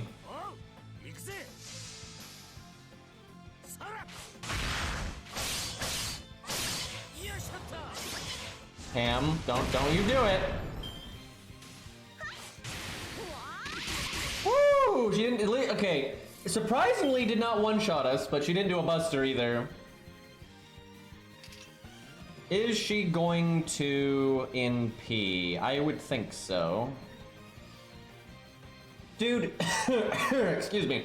If this was JP, this would be such a nice turn, because we would have the attack up, and it would be kind of high because we're at half health. And then we have the defense down from the prior NP, and then we apply another defense down from this NP.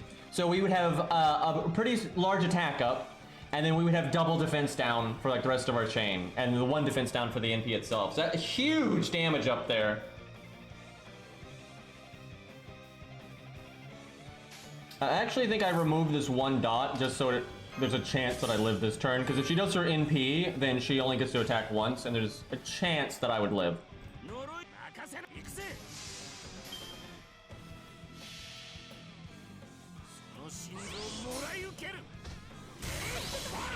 Yeah, clearly that means Ku needed the buff, and certainly more than Deermid. Because, you know, Deermid could beat this with his eyes closed. Clearly.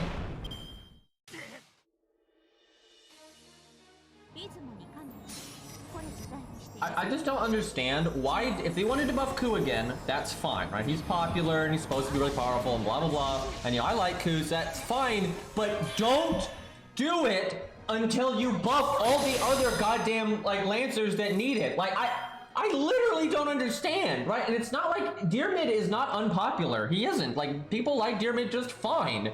So I don't understand why they didn't like, oh yeah, we'll buff Deermid and then, you know, then we'll buff Taiga, Proto Ku, you know, and then maybe we buff Ku, right? Like that would make sense, right? But no, they're like, you know, we're gonna buff nothing but Ku. It's okay, sure. Yeah, a lot of people think Ku's third skill is gonna get buffed because they buffed all of Emiya's stuff, and they're like, oh yeah, they're like rivals and stuff, guys, right? So 2 turns on this. I don't think I PFA right now then, which kind of sucks, but I think that's the way to go. I mean, you could pretend Guts went off there, because if I, let's see, if I PFA now, and then you Atlas, I don't gain a lot from waiting on this turn. I think it just, it's mostly derivative, but I don't think it matters either way, so I guess I wait.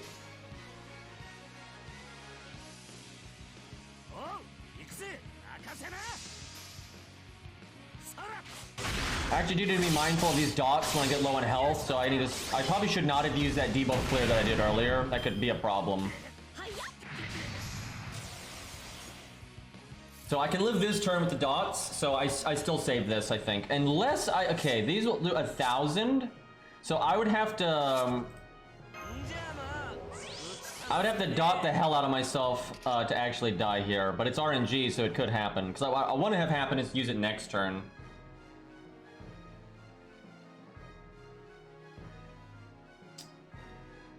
I should, oh, this is tough. I really messed up by casting this earlier because it was kind of wasted, and it's gonna come down to the dots, like definitely. That just sucks, but I think I got to do it now.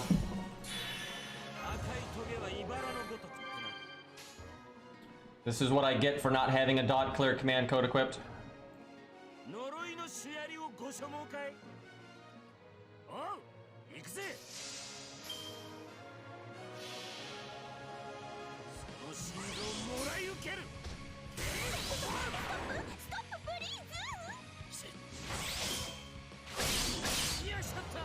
Is someone actually seriously trying to say that Emiya is better than Ku, like if they fought? Because that is nonsense. Emiya himself is like so aware that Ku beats the shit out of him.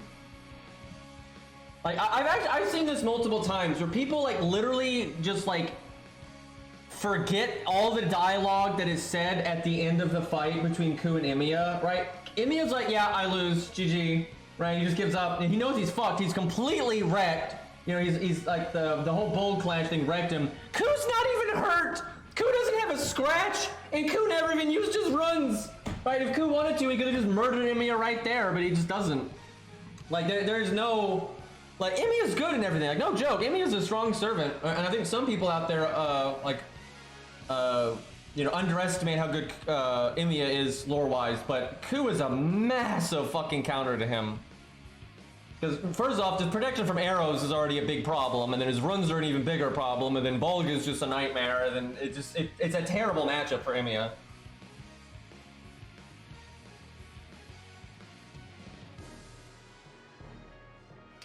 And he didn't really stop Bolg, he just kept it from killing him, right? Because he still got Omega wrecked by it. Okay, well, I think we're gonna win. As long as the dot doesn't fucking kill me, we're good to go here.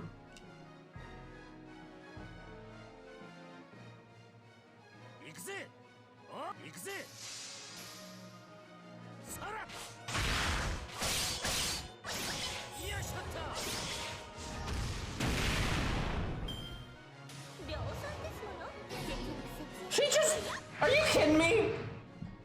Are you fucking kidding me? I would have won right there. Oh god, actually we might lose because the dot might proc our guts. And it's because she NP drained us. And of course, you know, we're one away from the, oh my god. Oh, excuse me. I completely forgot. And no, I'm just being dramatic. It's fine, guys. Just kidding. Just kidding, guys. We got invulnerability. Never mind. No problem. Look, and then PFA comes back. It's almost like who's good or something. Okay, never mind. Crisis averted. And we actually might win right here, but I don't think so because, again, we don't have the attack up or anything, so. Well, hey, look, we got the exact number of dots for guts to go off.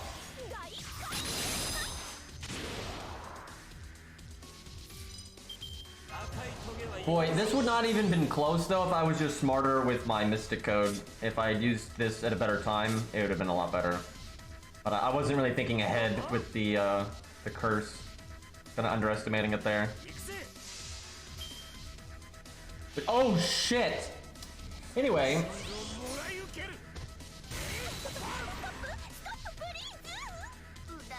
The fluffy thing though was like a weird bug that's not, besides it didn't do enough damage. Because you come back with more than we had health before. That was a little close though. We had to take it a bit more seriously at the end there.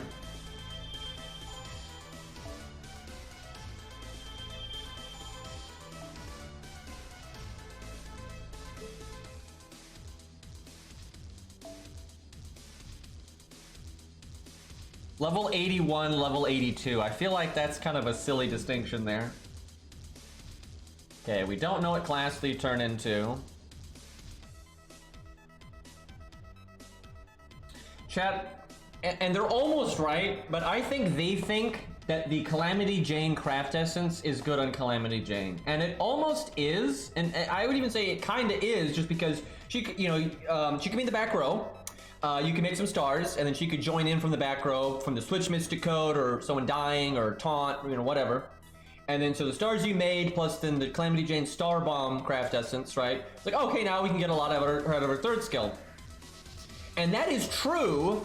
The problem is, there are other CEs that are the same thing, but better for her. Like, she'd much rather have, like, Golden Carp, or something like that, because the side effects on the Calamity Jane CE are fine, but they're not really what she would want. Like starting NP, basically Golden Carp is just busted, right? Like Golden Carp is just busted. So if you wanted to do that, Golden Carp is the way to go, because then she'll get her own NP, because her NP is decent. And then you'll also get the stars all the same, so.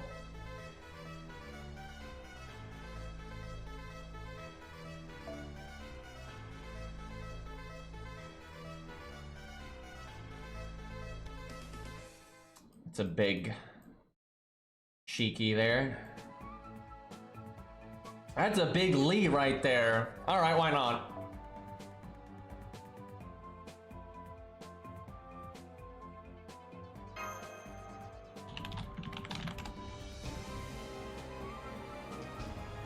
Older man.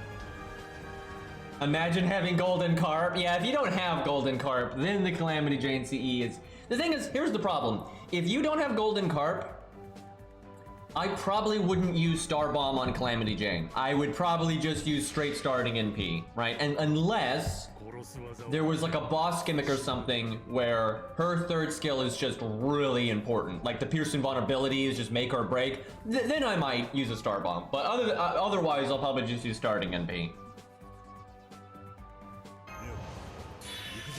Alright, I don't even care about class changing her, it'll make no difference. Actually, it will make a slight difference. She will do slightly more damage as a Lancer. I've never tested this, but I assume the enemies follow the same class formula that the player does. And Sabers do 1.0 damage, and Lancers do 1.05 or 1.01 or whatever the fuck. I think it's 1.05, which is not that much more, but it is, you know, it can matter, especially on like a big Buster crit, it can make a difference. So technically Lancer is more dangerous. But it looks like Art was the card, and I'm not going to avoid doing Art cards on Assassin Lee, right? Like, that's just terrible. さてそれもいいな。任された。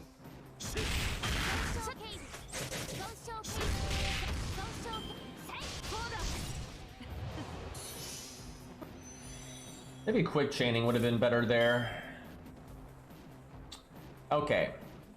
Neutral.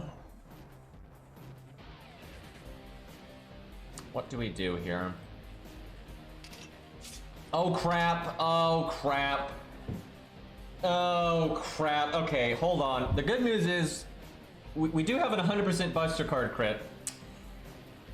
That is, this is not the Mystic Code you would generally hope to see on Assassin Lee. Crap. Okay. We'll do this.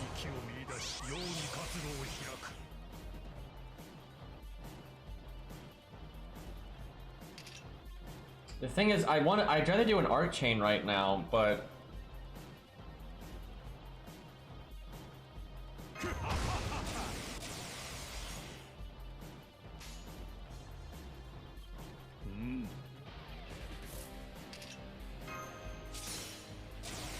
alright, let's see what he can do here. He's actually a Buster Servant, guys.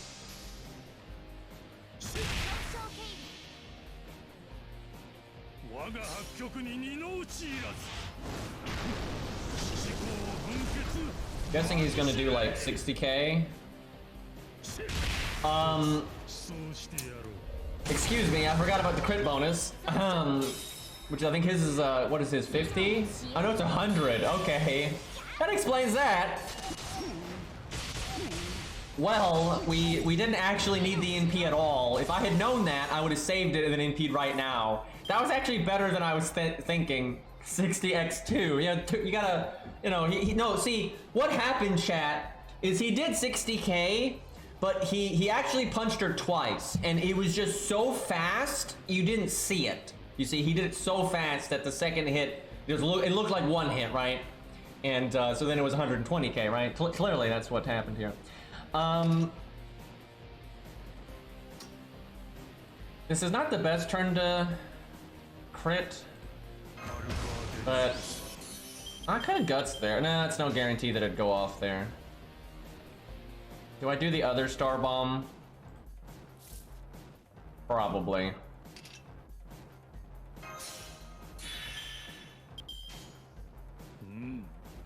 Alright, blast him.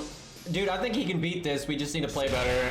I think even with Anniversary Blonde, you can probably make it work. Although she seems to have a rather large armor up.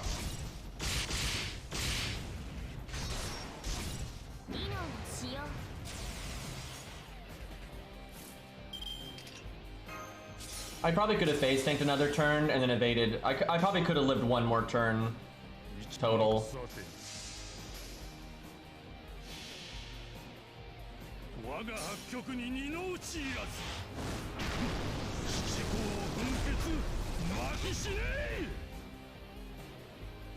Yeah, his NP is cool.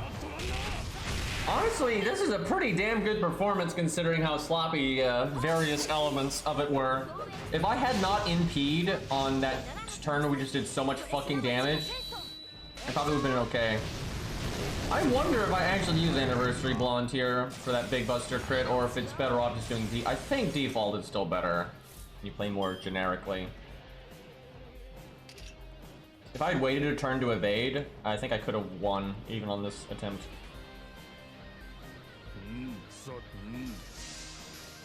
Yeah, he doesn't have his NP upgrade yet.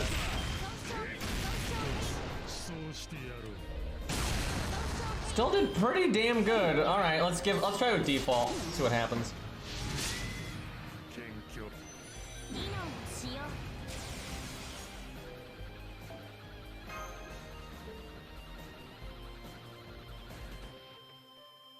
So, Assassin Lee looks significantly cooler than Kualter. I would just like to point that out. They both got like the coat thing going on, but Assassin Lee is better in every possible way.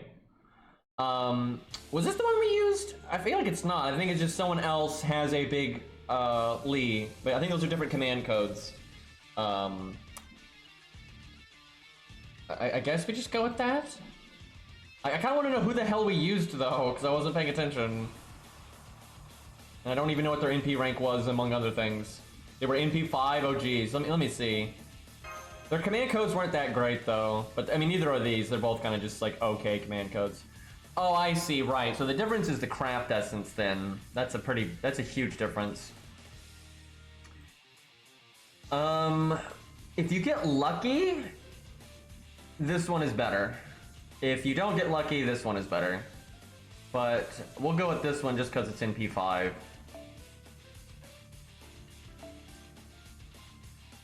And Zealous is in my stream all the time. Now I feel bad. We used command codes yesterday on a command spell. We used command spells, seals, whatever, on Free Quest yesterday.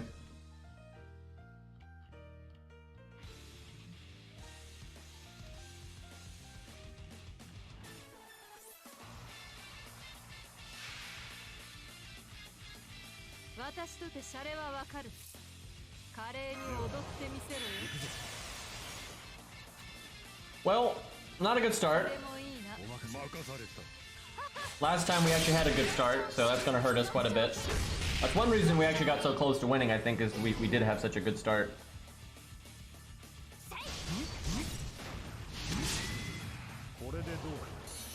Zelos is just a regular here. He's here pretty often.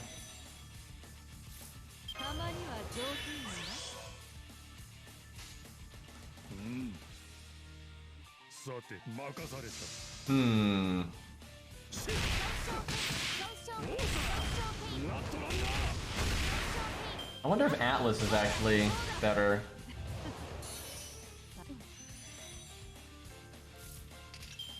Alright, what's the play here? We got. Why do the Buster cards keep doing this? Okay, hold on. Let me think. I could evade here. I could cast everything here. I'll definitely break if I do the attack up from the Mystic Code, but I might overkill too. It'd be nice to save it. The problem with not breaking right now is then you'll whiff your NP, right? You want to use the NP as soon as you have it.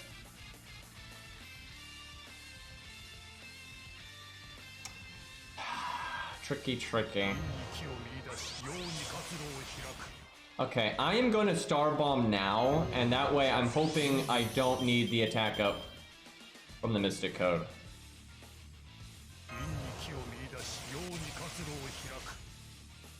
So we do this. I should have put the 80% last just because of the command code. What in God's name is that damage, man? Dude's got the punches.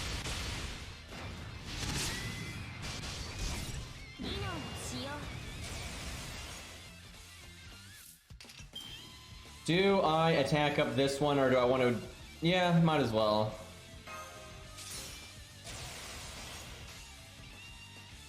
He wants to be a Buster unit, man. The crits just keep going to the Buster cards. I don't know what that is.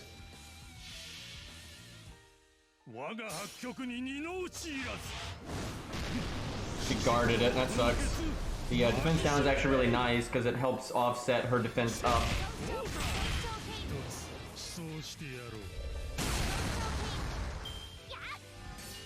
And if I remember correctly, his is 3 turns. Yeah, I'm telling you, defense down is really underestimated. It's like, it's basically a free charisma, right? Like, it is good. That might be enough health to live another turn. It'll be close. It's a shame my debuff immunity doesn't sync up with this turn, because then we don't get the burn. So I think I make as many stars as possible here. So we want BB Slot Machine to give us 5 stars.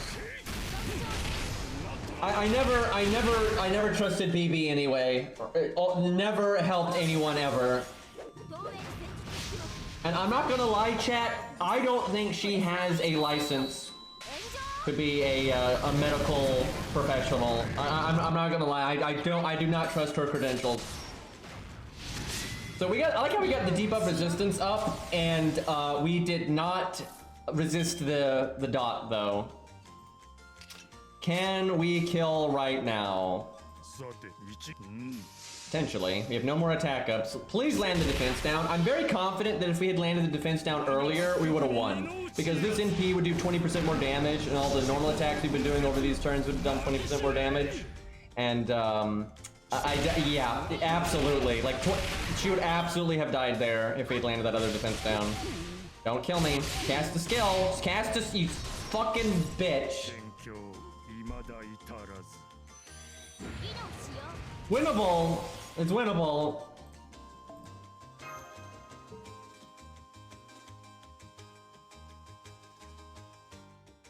B word. Toxic. Yeah, a little bit. Alright, he can do it, but let's give someone else a chance just to kind of mix the gameplay up a bit here.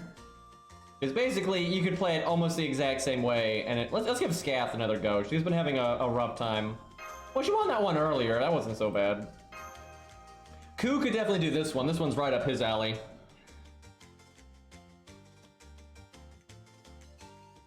She just wants to live. I mean, fair enough. Defending herself. Such nonsense. Not a great opening hand, but for Scath, you take the NP gain when you can get it, so...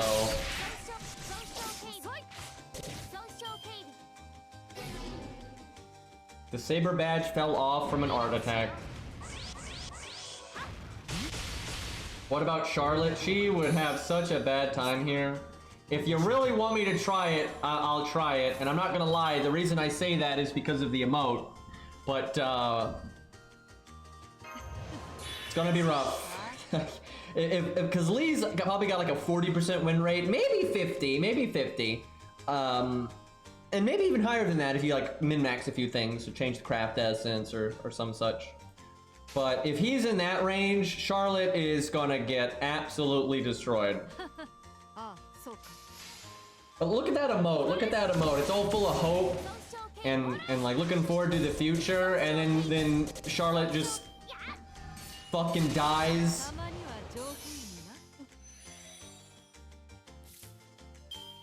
Oh, this is a joke battle. She has divinity. I forgot. This is actually a joke battle.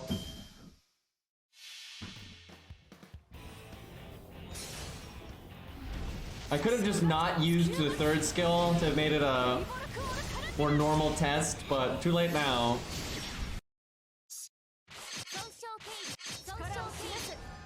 Who knows, maybe she'll triple buster crit us on a turn we're vulnerable, and I'll eat my words, but I doubt it. Oh, now you land the crit buff when the boss has 29k health.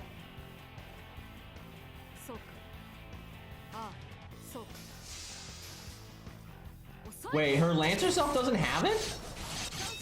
Let's see. That would explain though why we didn't break the bar. Yeah, I know in the story, like, William Tell gets divinity, it's like a whole thing, you know, God Juna is like infusing them with gods and stuff. But I thought she had it all the time. You know, she doesn't, she just has magic resist. Magic resist A, because they give out magic resist A like candy.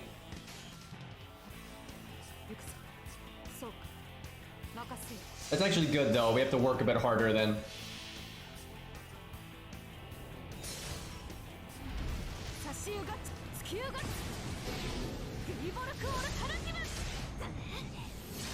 Wow, that defense up is no joke. I'm actually incredibly impressed that Lee was doing as well as he was, because, man, that is a tanky health bar right there.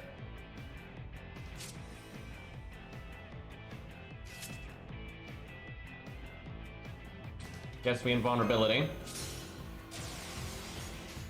We're probably going to be okay though. The stun is really good here.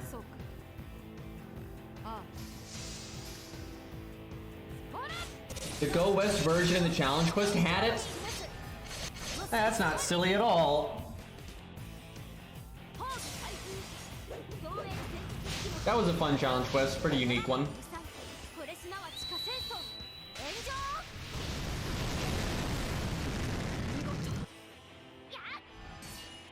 Come on, high hit count. Good enough. Okay, don't like instantly kill me here. If I don't die this turn, we win. Music is looping. It's a good song though. I have a bad feeling the music's been looping for a while, but what are you gonna do? Hi, Ari. You've missed some weird things.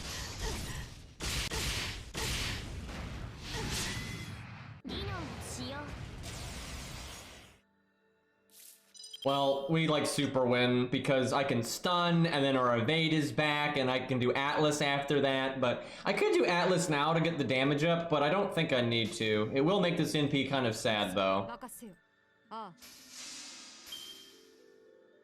Actually, I probably should have done that because I may, if we don't do enough damage, she might actually NP a second time and then we're really in for trouble.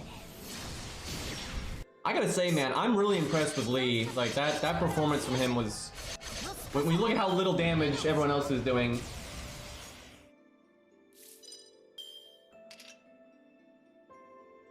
She's not divine here. She's divine sometimes, apparently, but not here. The default version of her is not divine. The default version of her just has magic resist, but some, like in Lost Ball 4, she's divine because of the story. And then people are saying in the challenge quest in Go West, she's divine there as well. So it's kind of odd. If we NP again, we win. So full NP gain.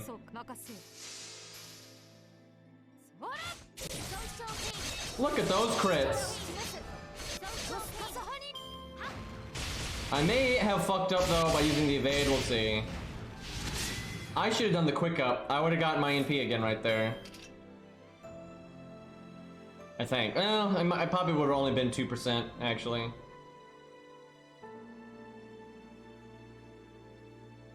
I'm worried we're gonna die. I could try to kill her. Okay, I kill her next turn with or without the quick up, so I might as well use it now and see if I can kill her now. So, Atlas was not good here. Default would have been better because the cooldown reduction is not doing anything.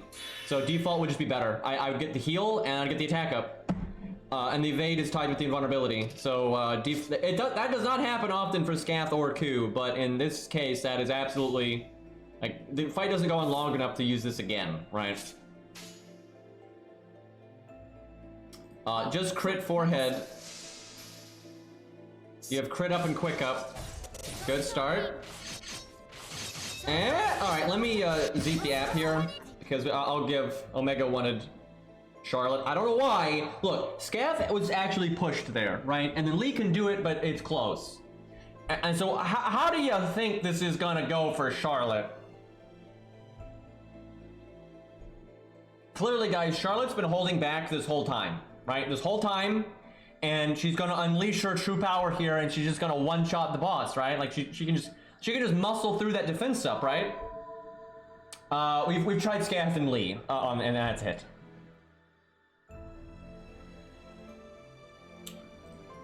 This is gonna be bad.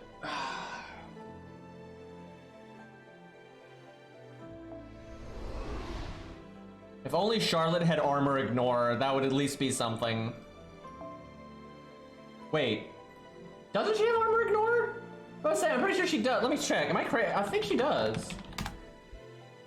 It just normally doesn't matter because 1-star DPS and all that. Yeah, she has ignore armor. Well, that's something. Okay, that'll give her a little niche here. Yeah, she's got the evade removal and armor ignore. So that's nice. All right. Do I have you added, Omega? Yeah, I just used your unit. So do you have Charlotte, or do you want, because if not, I have to find someone else. She's on all? Okay, I wasn't sure if you had her or not.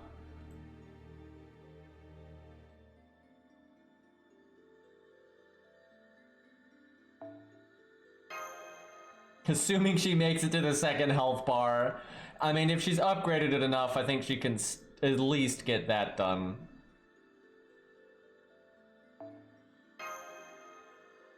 There we go. So Aerie, the first time we used Lee, I accidentally brought Anniversary Blonde.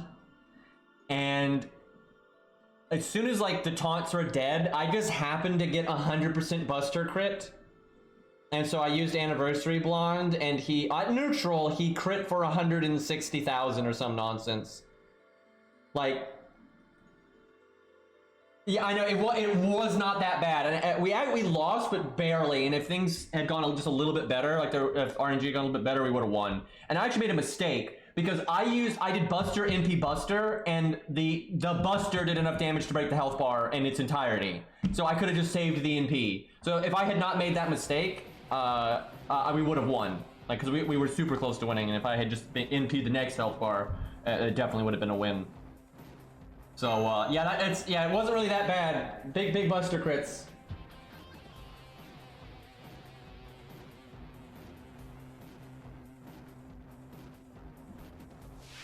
Oh god, chat. She has 11k health and 10k attack at level 100. And that's with a craft essence. Although I think it's a split stat craft essence, but still. Well, not a good opening.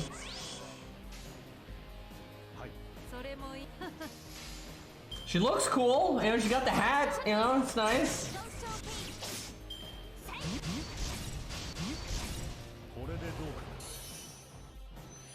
Unfortunately, she got all dressed up for her own funeral, apparently. What are the gimmicks? Let's see. She gains... she changes class if you do an art card, but we're mostly doing it at neutral, so it doesn't matter. And then she gains a rather large defense up for 4 or 5 turns when you break the health bar. And then she gains NP up like every turn, but that doesn't really matter because you're generally not going to phase tank the NP anyway. The main thing is the defense up. She just has a lot of health, and she hits surprisingly hard, and then she gets a really big defense up. The other fun one we did was the Caesar one. That one was way nastier, because he hit a bit harder than she does, and when you break his health bar, he drains your entire NP bar, and then he drains your stars, and then he quick charges and NPs you, so it's fucked. You know, let's give Shiki a go. That's a great idea, actually, because, you know, it was... Lee's right on the edge, right? Lee's kind of on a 50-50 win rate. So I think it'll be interesting with Shiki because she has, no question, Shiki, no offense to Shiki or anything, but like she has less value than Lee, right? But she has armor ignore. And Lee also doesn't have his upgraded NP yet. So that's actually a good one. I want to see that. Apparently we're testing assassins today.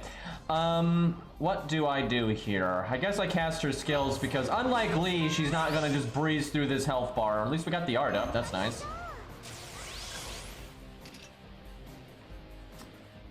Oh no. This is not going to go well. We'll need an awfully good Kojiro, but we could use Kojiro as well if we got time. I'll do Shiki next and we'll see where we're at. Just stab her in the knee. Damn, that looks brutal, dude. That would hurt 65k. That's not the best. Oh boy. This is why 1-stars have a hard time as pure DPS units. Do I have to heal right now? I know we got the art up, and that's all we got. Send help, chat. I probably should not have healed there. I should have done the heal boost and then healed next turn and just hope I lived there.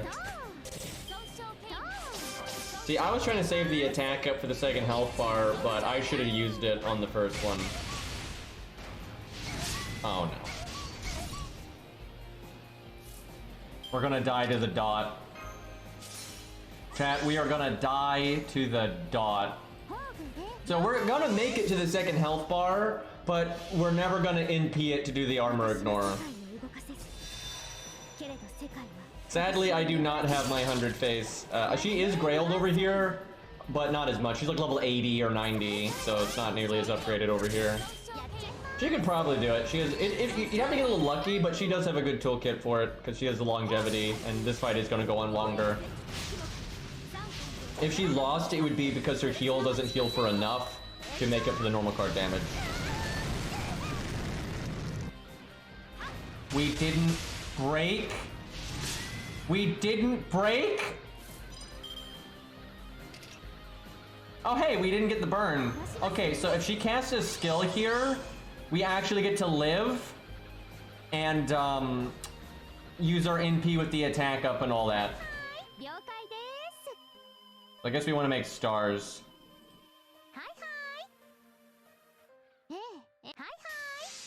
Just cast the skill. Just cast the skill. No big deal. You've been attacking a lot. You can do one skill. That wouldn't be a bit. That's not unreasonable to ask.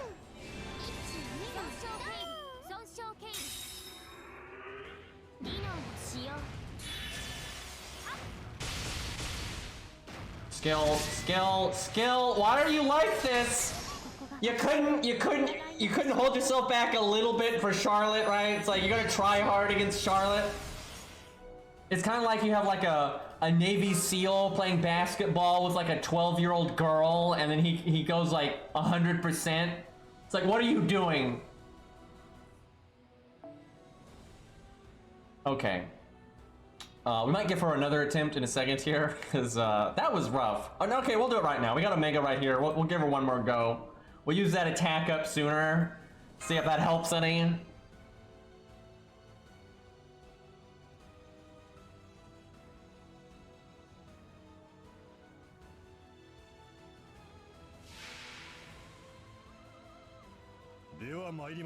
All right. I almost want a quick chain. Yeah, maybe we get lucky.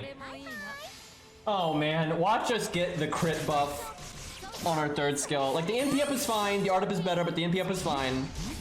And the art up is really good. And then the crit up is sometimes good in a team setting, but not in a solo. And even in a team setting, it normally is not what you want, but it can be. Why did I not cast? Oh, God. Oh, this is really looking good right now.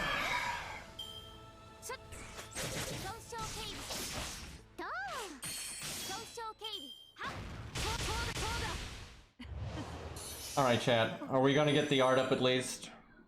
Watch that one turn come back to haunt me. Hey! Okay, chat, here's an idea to how to buff Charlotte. You upgrade her NP, so it just does more damage, like how, you know, Kojiro has an upgraded NP and all that. So just the base damage is increased. And then it gives her a buff that, if she uses her third skill, will land all of the buffs. Now you might say, that's kind of awkward though, because you want to use the skill then NP, and that's true, but you can have the buff linger and have it be there for like the next time you use the skill. That'd at least be something, right? Because the upgraded NP damage would be nice enough. Now you could also then, instead of doing that, you could also just buff the third skill so it lands all of the buffs. Because I don't think she'd be OP if she got crit up, NP up and art up. I don't think that's OP at all. And that's kind of like upgrading the NP too if you just get more damage up that way. So that'd be kind of cool as well. She needs both though. Like she needs two things. She needs two things to really boost her up, to catch her up a bit. The good news, I really will say though, the good news is for Charlotte fans, if you do get her to 120, she will be much better because her toolkit is not bad. It's not bad. It's not the best ever, but it's solid.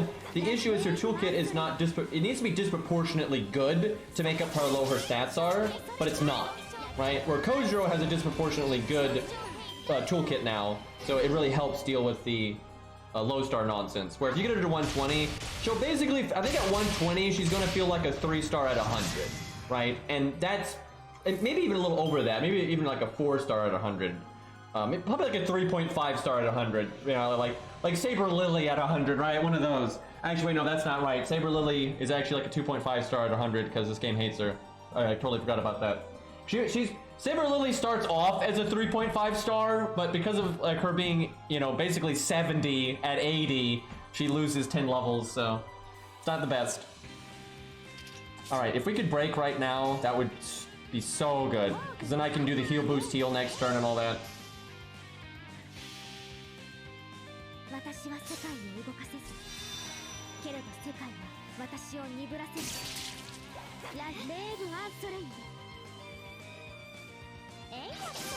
Can we get a crit?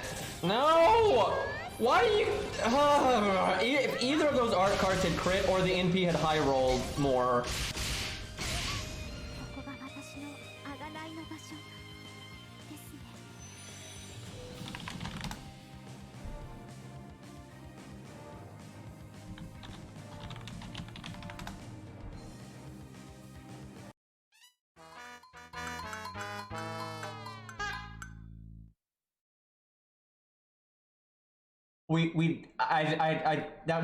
we had, like, we were full health game.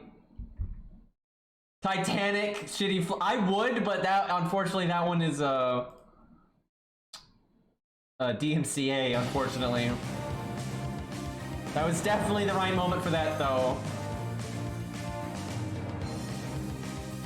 I cannot believe she just got one turned. I don't even know why that version is DMCA'd. I think it's like, it's picking up the melody, right? Because it is parody, but it doesn't detect it as that. Although I haven't checked in a while, maybe they've sorted that out. Okay, time for a slightly stronger assassin. Why did Shiki get the upgraded NP though? Wrong Shiki? Oh, excuse me. Oh, that's Beastly. Yeah, I looked at this the other day. Yours is just better than Beastly's. Beastly's is obviously very good, but yours is 2K FOD and his is not, so. But yeah, why does Shiki get the upgraded NP and then Charlotte's just like, nah? All right, what do we go with, default or Atlas?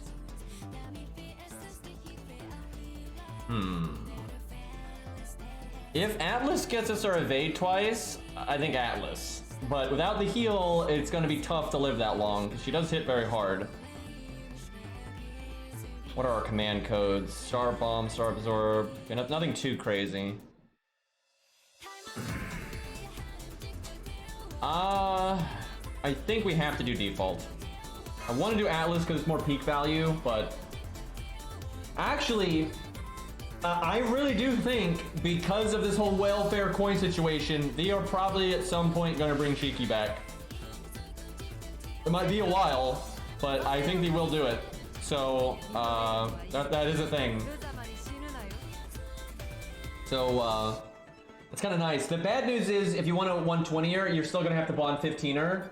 And see, this really sucks because, like, I imagine Ari already has Shiki at a really high bond rank on an A. But on JP, she doesn't have Shiki, so she would get Shiki in that event. And although she'd get a bunch of coins and everything, they generally don't give, they only give you enough coins to get like the passives. And if you want to get the 120, you have to then also get bond 15. And that'd be starting from 0 to bond 15, right? If you're sitting at, like, you know, bond 11, bond 12, right, then it's not that bad. But if you're sitting at bond 0, pretty bad.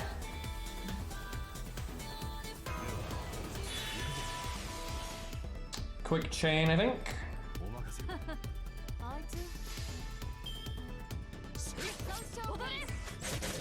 Her third is versus Avengers. Yeah, that's not too good.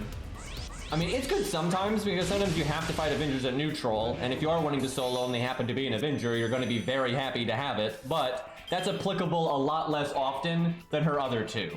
Because the middle one is awesome for her because she can have a 50% starting NP, use her third skill, have her second passive, instantly NP. Doesn't even need help from other units, right? That's great. So she really wants the second one. And then obviously the extra attack up is good. Like, I don't think I need to explain why on that one. I can NP right now, but then I wouldn't art chain. The thing is, it's rare to get value out of Shiki's third skill in a solo. It's so common that you either overgauge or undergauge, and you never hit a turn where it matters. It's weird because normally 30% batteries aren't like that. But the way her gain rate just works out, she's normally like sitting at like 50 or 60%, so she won't get it. And then she'll go from like 50 or 60% to 100 or more. So it just never kicks in. It does occasionally, but so when you see an opportunity where you can get value out of it, it's kind of nice to take it. But if I had 2 art cards, I would do it. I think I don't do it because what would happen is I'd want to not use my first skill, but then I have to wait to use it until I NP'd again, and that's going too long on the cooldown. I want to try to use it twice. So I get my NP from just doing my quick card. I'll do this.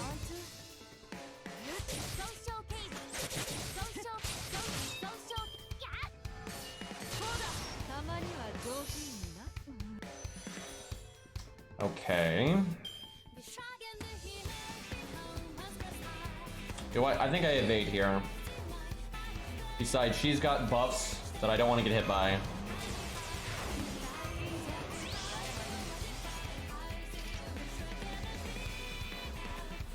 I'm going to attack up because it works with the art up, and then she has armor ignore, so she doesn't really need to save it.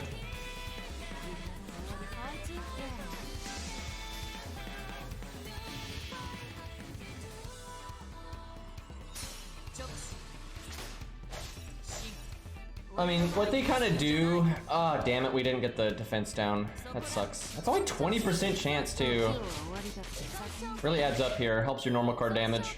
But, they try to make the passive be a class that makes sense, but if that class that would make sense is something that's too strong or is useless, they don't do it. Like, they're not going to give Ku anti-archer. They're just not, right? They're not going to do that. They're not going to give Emiya anti-saber. It doesn't matter if it makes sense or not, right? So, and they're also not going to give, like, an archer anti-lancer because that's super useless. So if their whatever makes like the most sense happens to be what they counterclass or what they're counterclassed by, they just do something else.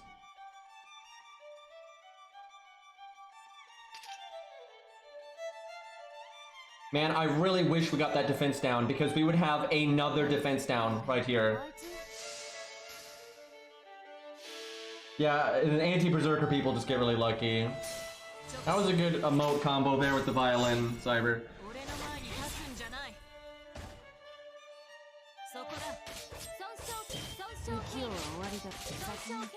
Seriously, we would like... What is going on right now with our defense down? Like, it really adds up. Like, are you kidding me? I'm starting to think she's gonna be able to do this, but she's gonna need to land the defense downs.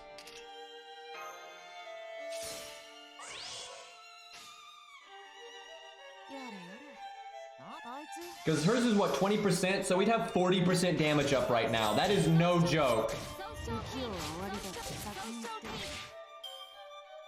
Classic 63, yep. And see, now we're probably gonna go over, so we don't need the third skill. Exactly what I was talking about is happening. It's just very common with the way her gain rate is. If we got an art crit though, we probably could have used it and gotten our NP. So I do think this is beatable, but you really need things to go well. Like right on the edge of her value. I suspect her win rate would be like 30 or 40%, so I think she's actually disadvantaged, but I do think it is possible for her to win this. With Charlotte, she would only win if you did like necromancy. Oh, now we get the defense down. And I'll take it now, opposed to never, but no joke, that defense down really will translate to a crap load of health over this many turns, so it's possible that she would need to live this turn, but if she had landed the other two defense downs, I think we could win on this turn, and never mind, I think we're gonna win on this turn anyway, because we actually got enough gain rate, I don't fucking believe it.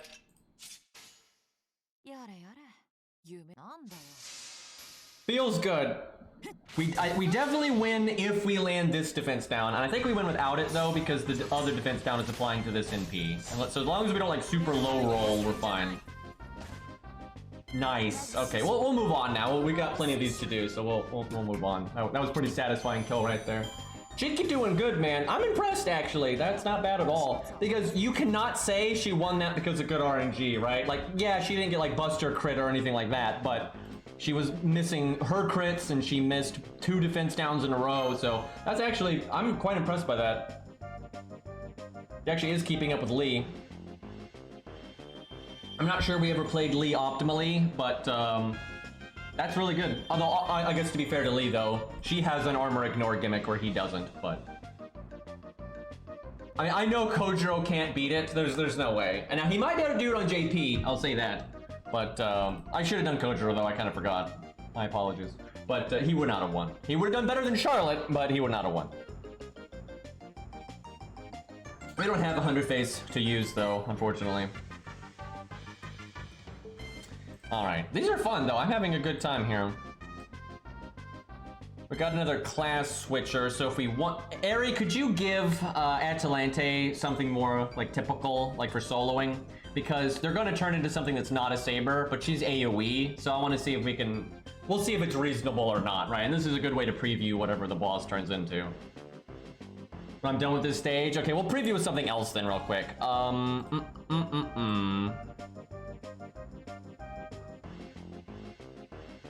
What do we want to try? Okay, we've been using Ivan a lot, but I mean, he's cool, man. Who hates on Ivan?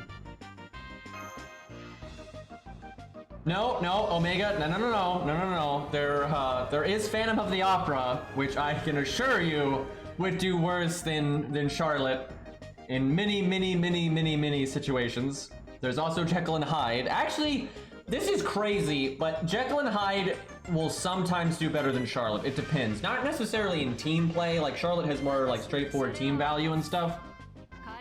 But I wouldn't shock me if Jekyll and Hyde did better than Charlotte in that solo right there. I don't think they do amazing at all, but maybe. That would have been really worth testing, actually.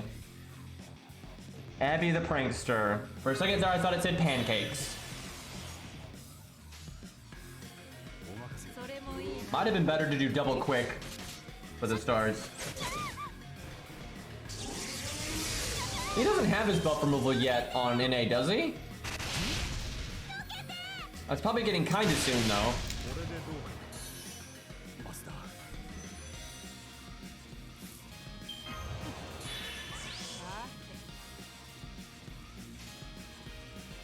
I wish you had said that sooner, Gambler. I really wish you had said that sooner, because we were just, like, because obviously if we do a different stage, then it's a different thing, right? And I don't want to use Lee, Shiki, and all that all over again on this fight. So that would have been, I can still use them, but we won't be able to compare them to the other assassins, because it's a whole different thing here.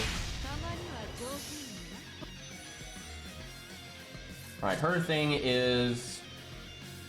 Wow, that's really weird. She changes class based on a defense debuff. So I'm guessing like defense down, art resist down, quick resist down, buster resist down, those kinds of things.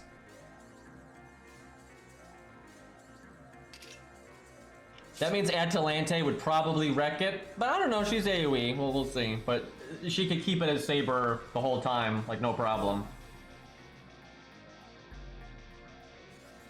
There's no buffs for us to remove, but there's a chance that if I do invulnerability that I could cast it again later.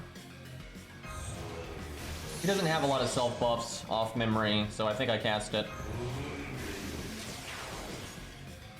I sometimes the like generic versions of enemies won't cast like their fear type skills. So maybe I should save, but maybe they do. I'll save it. And she might even auto cast it when we break bars. So I should hold on to my first one. Alright, Ivan go burp. Oh hey, we get the anti-saber. Whoa man, how about that?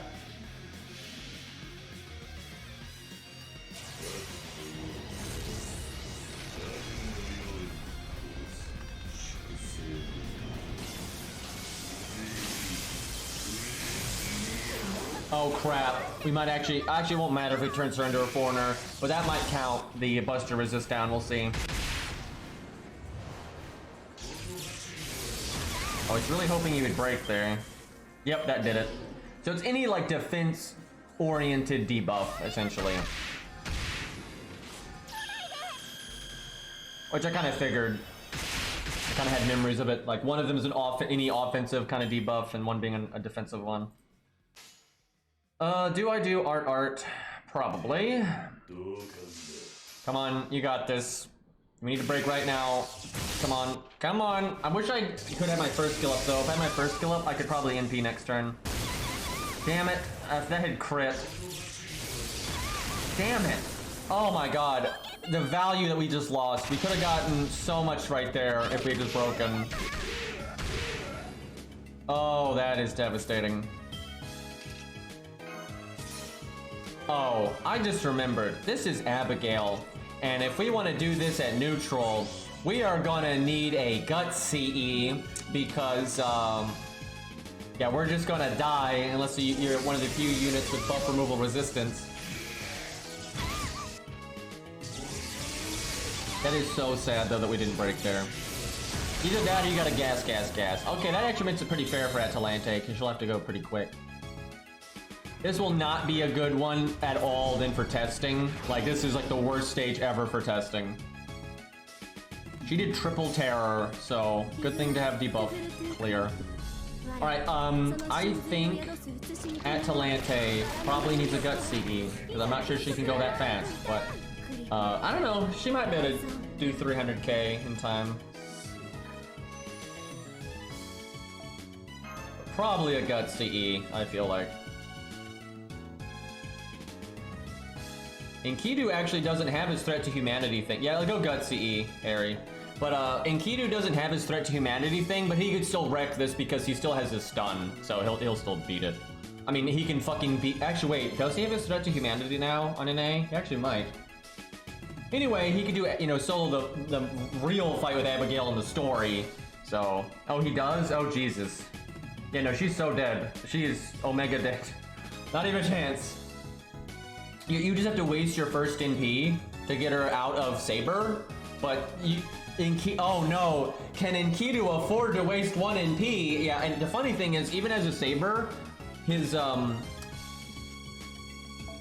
NP would still hit her quite hard because he does the defense down before damage and he gets the threat to humanity and all that, so he would still do plenty.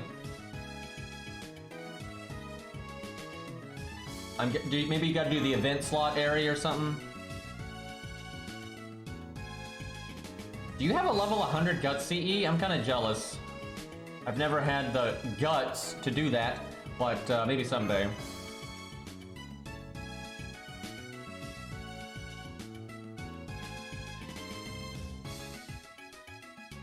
A lot of Emias here.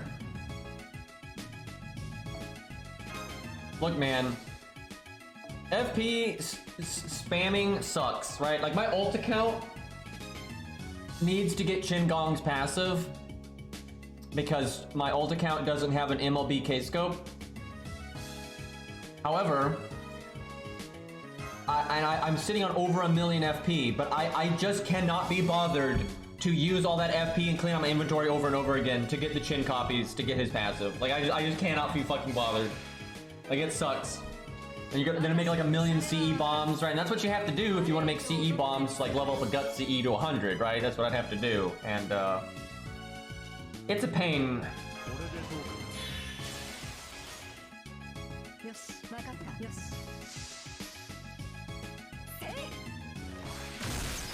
So, Ari, I am not even remotely surprised that you use this stage. But I am so not a fan of it. It's almost good. I will say this. It's almost good. You know, you get the cool like hair thing, and it's unique, but it looks an awful lot like a peppermint wrapper, right? Like, that's what I think of every time I see it.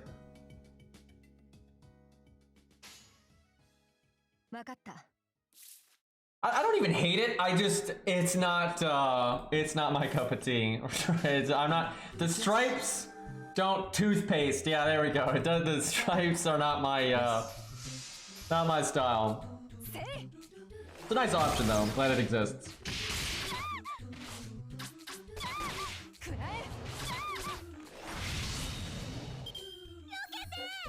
I'm fine with just her second, right? I don't like the poofy sleeves, but the second one's pretty good.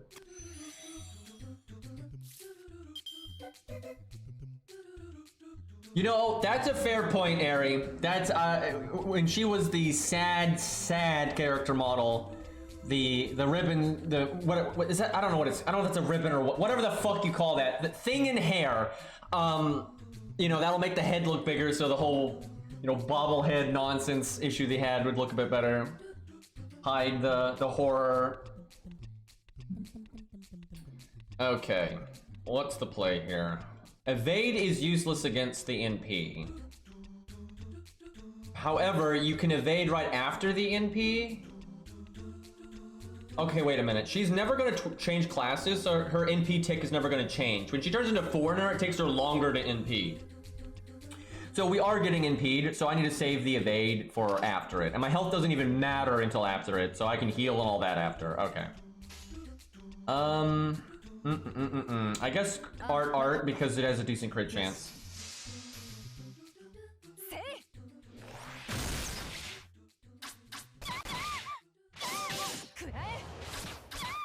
Shame we didn't get that second art crit, but it probably wouldn't have broken anyway.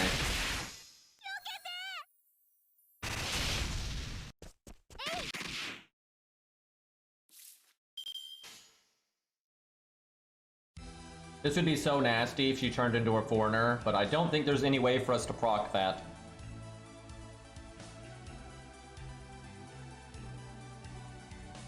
Yes. It's a shame this fight's not harder, because I think they actually want you to care about some things here. They want you, they know that Foreigner, for most players, is harder to deal with than a Saber, but that's why the Foreigner one has a bigger NP gauge. Because they want you to be afraid of the NP and avoid the buff removal, so then like near the end to switch classes so she doesn't NP for longer, but it's like the fight's not hard enough for you to care about any of that. But that's kind of interesting.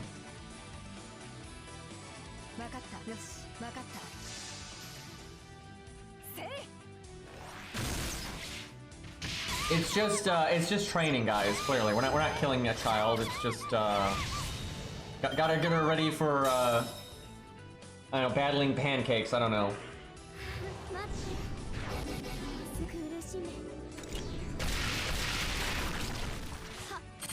Oh crap! I should have brought Atlas. Oh, I should have brought Atlas. That is so bad. The odds of us not getting stunned here. I mean, we have triple terror. I'll just have to cast the evade from the Mystic Code to like make up for it. Oh man, I'm gonna get stunned on the turn that we make all of the stars, so we won't be able to crit like we're supposed to.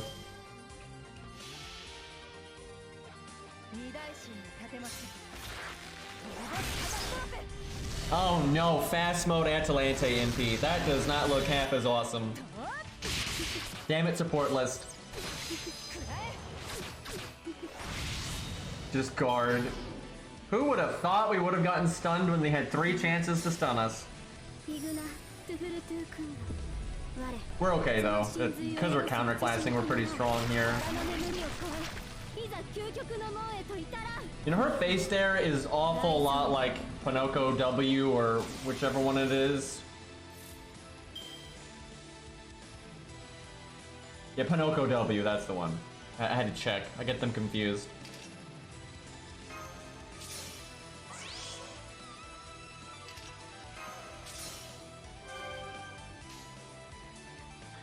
Oh, this turn is painful.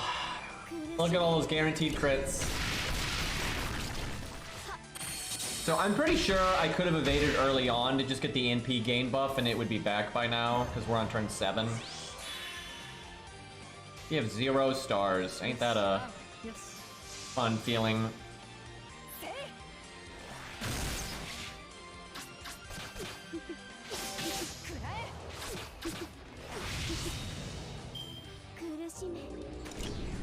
Hey, Zol. Man, I really enjoyed, like that Aussie solo earlier, I really enjoyed that. And then, hey, thank you for the raid, dude, which is bad timing though, because I'm getting ready to wrap up soon, because I started streaming so late today, but we'll keep going for a little bit here. So we're not going to keep this stage because this is a terrible stage for like comparing units at neutral, because the boss removes buffs and everything. It's not a good one, so we'll do a different one. Honestly, I should have kept that nuke head stage longer, because that was actually a pretty damn good stage for testing units at neutral, because the defense up made it like fairly tough to do at neutral, so that was nice. Where some of these other ones might be too hard, because like Caesar would be too hard, right, for most units. Some people can do it, of course, but like the whole NP drain thing, if you're not counterclassing, is going to really wreck you.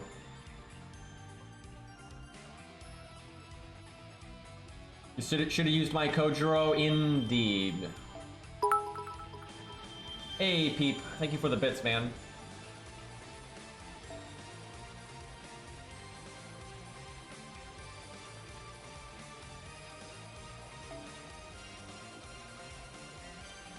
Wait, what challenge quest you're talking about?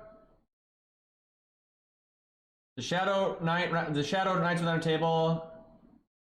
Not seem that bad. I mean, is it out yet? I don't even know. But the thing about, okay, here's the thing. There's a really big difference between the Romulus challenge quest and the Knights of the Round Table, right? So the Romulus one is very like understanding the gimmicks intensive, right? And it's easy to make a mistake. Oh, thank you for the Twitch Thank you for the Twitch Prime. I appreciate it. That was not how you speak. What the hell was I talking about? Oh, challenge quest, right? So Romulus challenge quest is very like understanding what the hell is going on, making good decisions with like when to lose the Roman buff, because you can't do it 1 turn advance, you have to do it 2 turns in advance, right? So it's about like, it's making decisions, it's more about, you know, big braining, right? Where the Shadow Knights of the Round Table challenge quest is pretty easy to understand, but it is a much bigger stat check, right? So if you lose the Romulus challenge quest, it's probably because you just made a bad decision or your team just made literally no sense. Where the Shadow Knights of the Round Table, you can strong arm it, like absolutely, right? And then it's actually rather easy, but the stats required to beat it are just much higher, right? You can beat the Romulus challenge quest with a very free-to-play friendly setup, a very, you know, new player friendly setup. Nothing, you don't need Merlin and Waver or any nonsense like that at all.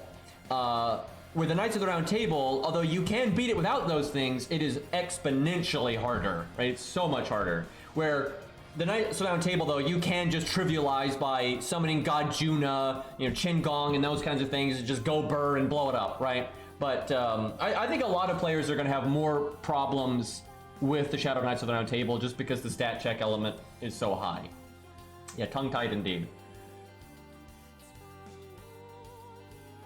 So, I was just asking this, does Phantom have his buff yet? Because I didn't think so, but people were mentioning it in my chat, and I didn't see if he had actually gotten it yet on NA. Because I don't play NA a lot, so not yet. Okay, I didn't think so. Next anniversary, I didn't think he had it yet. I was just making sure I wasn't that out of the loop. I felt like it was a ways off, and it is a ways off. So I think you got like what, 7 or 8 months?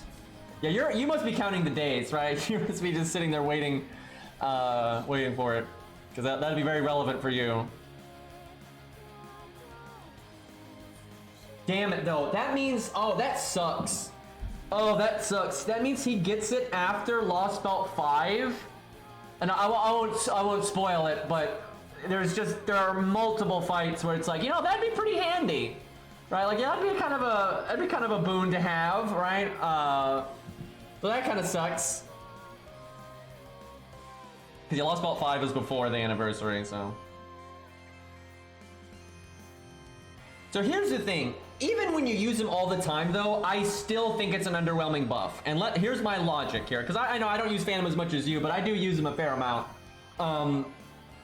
So look at Ku, right? Ku just gets attack up like on his guts, right? That's so universal, good for any circumstance, you know, pretty much under the sun.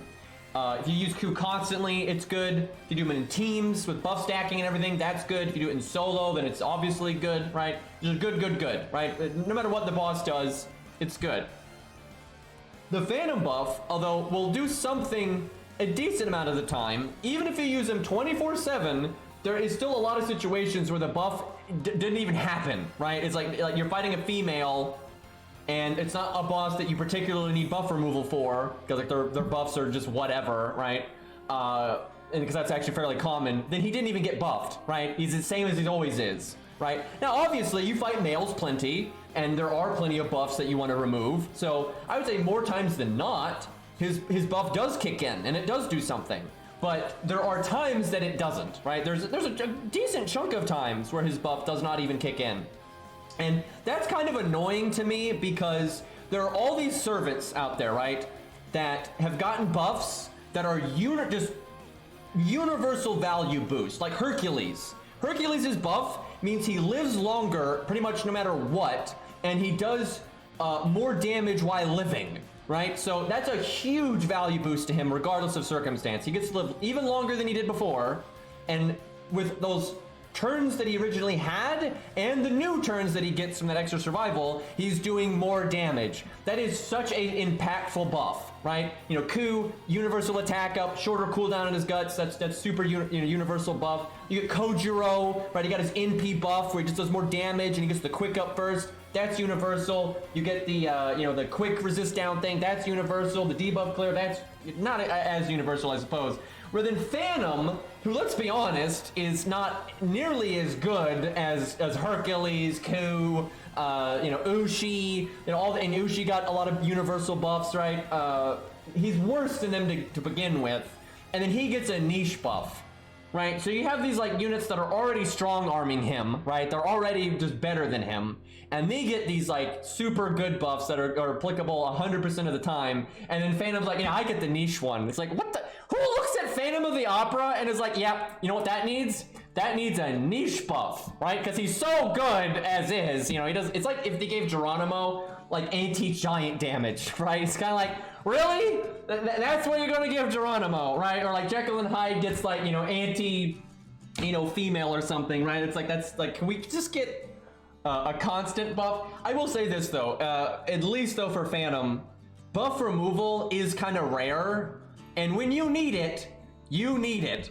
And so it is nice that Phantom does have that, though. Obviously, I think Phantom would be better off with just a big art up or things like that. But buff removal is good and it is rare, and so at least it gives Phantom that. And I've unironically actually used Phantom occasionally, so anti-giant Geronimo, yeah. I don't know about that one. All right, let's see. What are we doing right now? Oh, that's not even a wanted quest. Oh crap, I'm almost out of wanted quests. Feels bad. These have been a lot of fun to mess around with. Alright. With all this talk of Phantom, I really should use him right now, but I'm not sure we got one available this second. But let's be real honest. It doesn't even matter what this stage is. It's not soloing it. He's not fucking soloing it. Unless the class he turned into was a writer, and even then, I don't know. Alright, we'll use Kojiro, because I was supposed to use him earlier, and we didn't. But I'm also very skeptical that this will work out, but we shall see. I really want a Phantom of the Opera animation update. Because Cairo has said this, and I agree with him. When you really like a servant, there's almost nothing better than a good animation update, right? Buffs are nice, and making a unit viable is great and everything, but when you just really like a unit, you really just want them to not look like ass, right? And day one animations are so bad, and their character models are so bad, right? Look at Caligula, right? Caligula went from just boring attack animations that didn't even fit the character, and then awful sprite, and then he got the just god tier animation update, and it's like the best thing ever, right? Like, so imagine that if it's your favorite character, right? Because a lot of people really hype Caligula's animation update, and Caligula's not even their favorite. Now imagine Caligula is your favorite, right? That's like the best thing, and so that's why Phantom deserves it, and Sanson. You want everybody to have their favorite character be done justice, if you will. So yeah, I'm really hoping for like Phantom, Sanson, Shakespeare, and Mozart. I can't believe they haven't gotten animation updates. Like, the potential there is so big. Caligula's is one of the best they've done, for sure. Easy, I think easy. And probably the best for low stars, like Cairo just said. I would say it's the best for low stars. I will say, I don't like Ushi as much, subjectively, but objectively, I think Ushi's animation update was good because they actually animated her quite a bit. They didn't do just constant paper mache, and it fits her just fine and everything. So I think hers was good, but I think Caligula's is better still. My personal favorite animation update though is Karna's and Lancelot. Saber Lancelot. Those were so my style, but Caligula's right up there with it too. Yeah, now that I cannot argue with. The new voice lines for Caligula are pretty Incredible. All right, this is probably the offensive. Yeah, you need to do an offensive debuff, so he probably can't do that. And it wouldn't matter anyway, because not a rider. Weird that these don't have health bars when so many of the other ones have. Karna's animations are just fantastic. And easily my favorite extra attack in the game. Like the laser eyes, it looks so good. They did such a good job with that.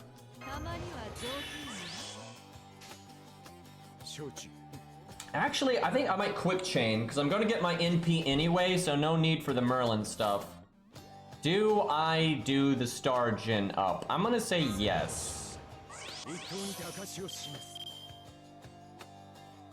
Let's see what we get done here.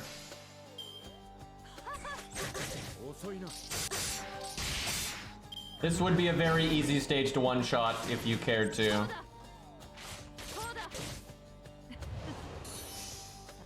Man, I wish Kojiro had his buff, dude. I would have used his second skill last turn if he had his buff, and we'd already have the quick resist down. I am shocked at that buff, because okay, Kojiro, because he's a 1-star, is obviously handicapped as a pure DPS, right? Because his stats are just not that high, but his skill set really is good, right? It's extremely good. And as of his NP buff and everything, he was looking pretty good for a 1-star. Obviously, he's not like as good as 100 Face, but that's a 1-star versus a 3-star. But he kept up, right? He kept up. He was a viable option if you liked him, right? And they just gave him such a nutty buff with that second skill buff. Like, that was crazy. Like, that massively increased his effectiveness, because not only do you get the quick resistance down, which affects your star gen, your NP gain, your damage, but he still has the quick up on his NP, and they both linger. So you're sitting there with your quick up and your quick resist down, and then now you're NPing faster, so you get another quick up, and it's nuts. It's absolutely nuts. I think Gareth is a little bit better off for a few reasons. Now, Gareth is not like the most used low star, but she does get used some. And 2 stars are better off than 1 stars, like objectively, stat-wise, so it's a bit easier to make them a main DPS, especially if you grail them and stuff. But obviously, it's not as good as being a 3-star. If you're going to be a budget unit and you're a DPS, you want to be a 3-star, like absolutely. But Gareth, just taunt is so good, and then she has guts, so Gareth is really capable of just taunting, protecting the team for a bit, or even blocking an NP with it, then getting her NP, having the attack up, and then she can maybe overcharge someone else's NP because she does the defense down first, and then she'll give them their extra gauge and all that. And that can be really good. So she has a nice, straightforward bit of gameplay that can be very effective, even as a 2-star. But if you're like, oh man, Gareth is my favorite unit in the entire game, and it is noticeable then that she's a 2-star, right? If you compare like Gareth that's grailed and 2K Foed and all that, and you compare that even to like, I mean, Deermid, honestly, even Deermid, you know, he's still going to have a noticeable stat advantage, and his evade is actually going to be better than the guts more times than not. And he can actually outperform her, even though his toolkit is clearly worse than her toolkit, right? Her toolkit is absolutely better than Deermid's. But yeah, it is kind of rough. But I think she is way better off than like Charlotte. Charlotte's the one that really just has a bad time, because she's a 1-star, which is worse, and then her toolkit is just behind Kojiro in almost every way. So that one, Charlotte is just big yikes, big yikes. Okay, let's see. We are gonna, I guess, Star Bomb. Do I evade now? We're probably not gonna live to get it off cooldown again, but I think we use it anyway.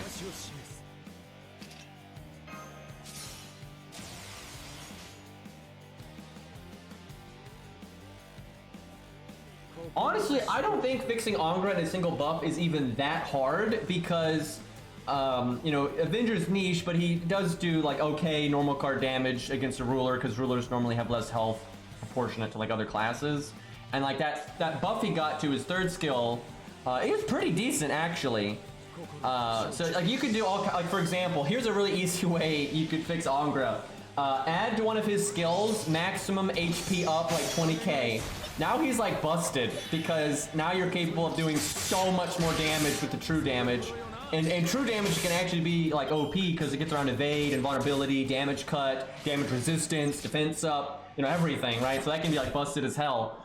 And if you want to get really stupid, you could do maximum health up 50k. Now we're just cheating, right? Now they're never going to do that, but stuff like that would really help. But even just straightforward value, give them to evade, give them invulnerability. That doesn't make sense lore-wise though, so I don't think they would do that. But like attack ups, batteries, those kind of raw value, star bomb, you know, those kind of things, straightforward value stuff would actually help him a lot because he actually can do some impressive normal card damage, and he's actually got some okay utility.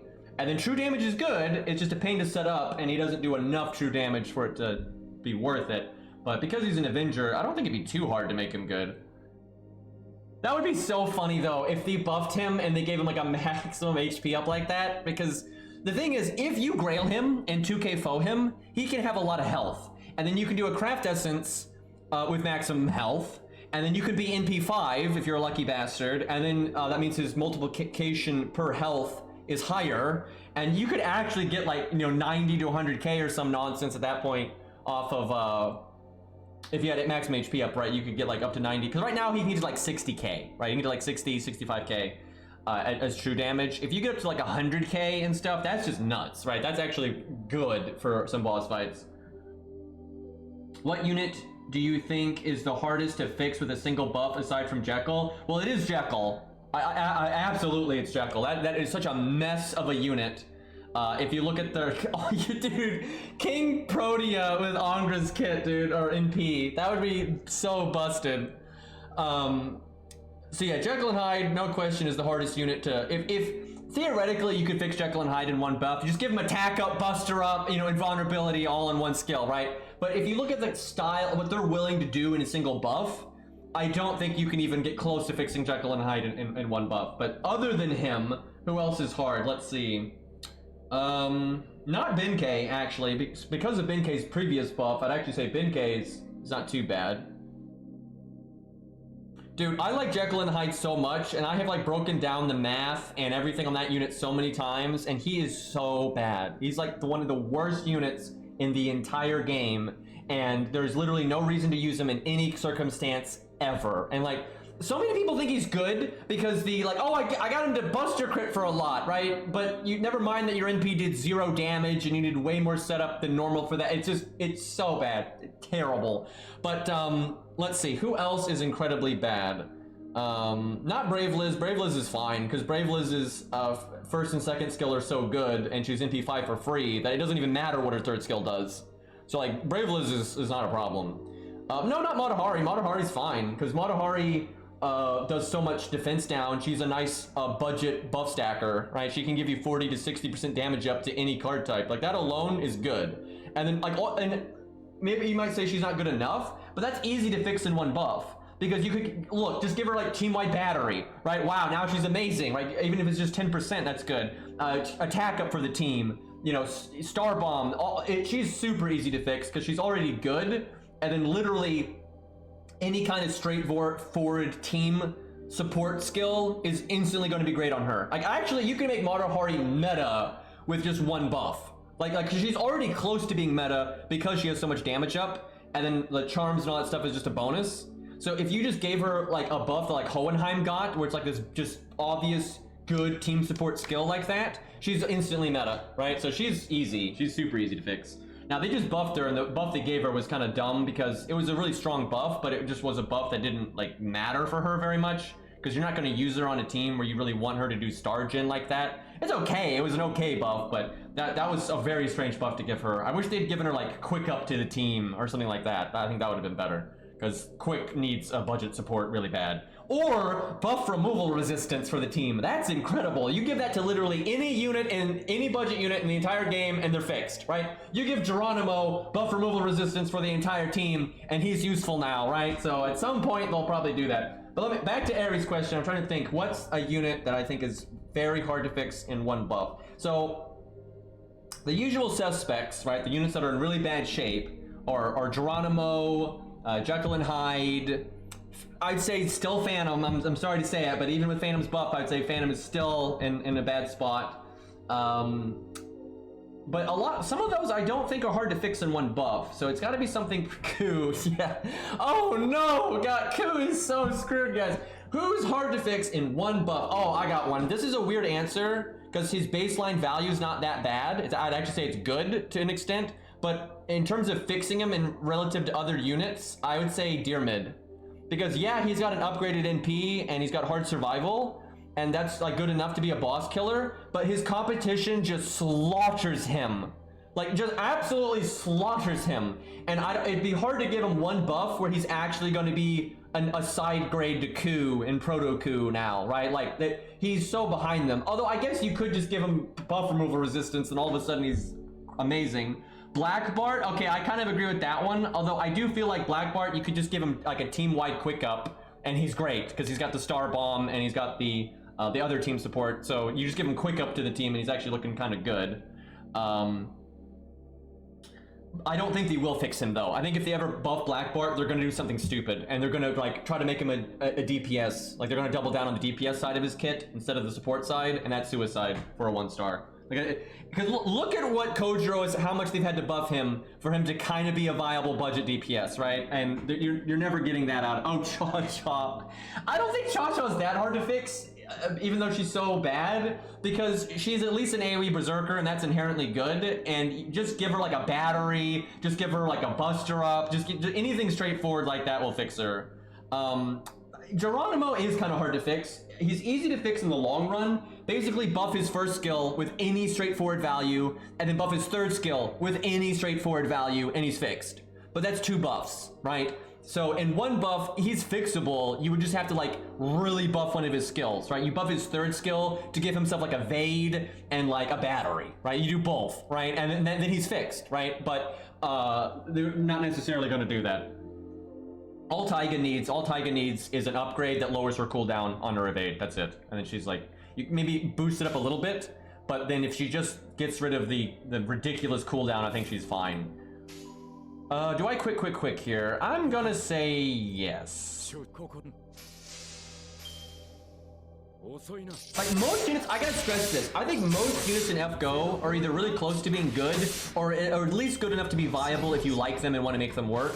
And that's actually a real benefit to FGO. There's not that many units that suck. But what is ridiculous is because of what I just said, but there are a few units that suck. And I'm like, how have you not fixed those in 6 years? Right? And it's because they don't buff units like normal games do. They like to save it for when it's like a hype moment, which is stupid, right? So that's how you have 6 years in and Geronimo is still the way that he is, and Jekyll and Hyde is still the way that he is, and oh god, Jin-K. Whew. Let's not get into that one.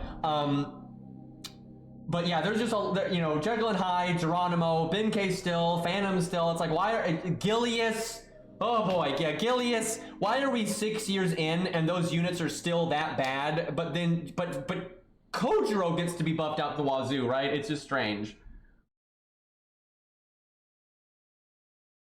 I really don't get why they don't buff units more that obviously need it. I get it when you have some units that's like, oh, maybe they need a buff, maybe they don't, we should probably just wait. That's fine, right? But when you do have units like Phantom of the Opera and Geronimo and all that, there's no reason to go this long without fixing them. It's just strange. Honestly, Medea needs a buff now because Medea used to be good because she was the only budget unit that had buff removal. And that was very useful.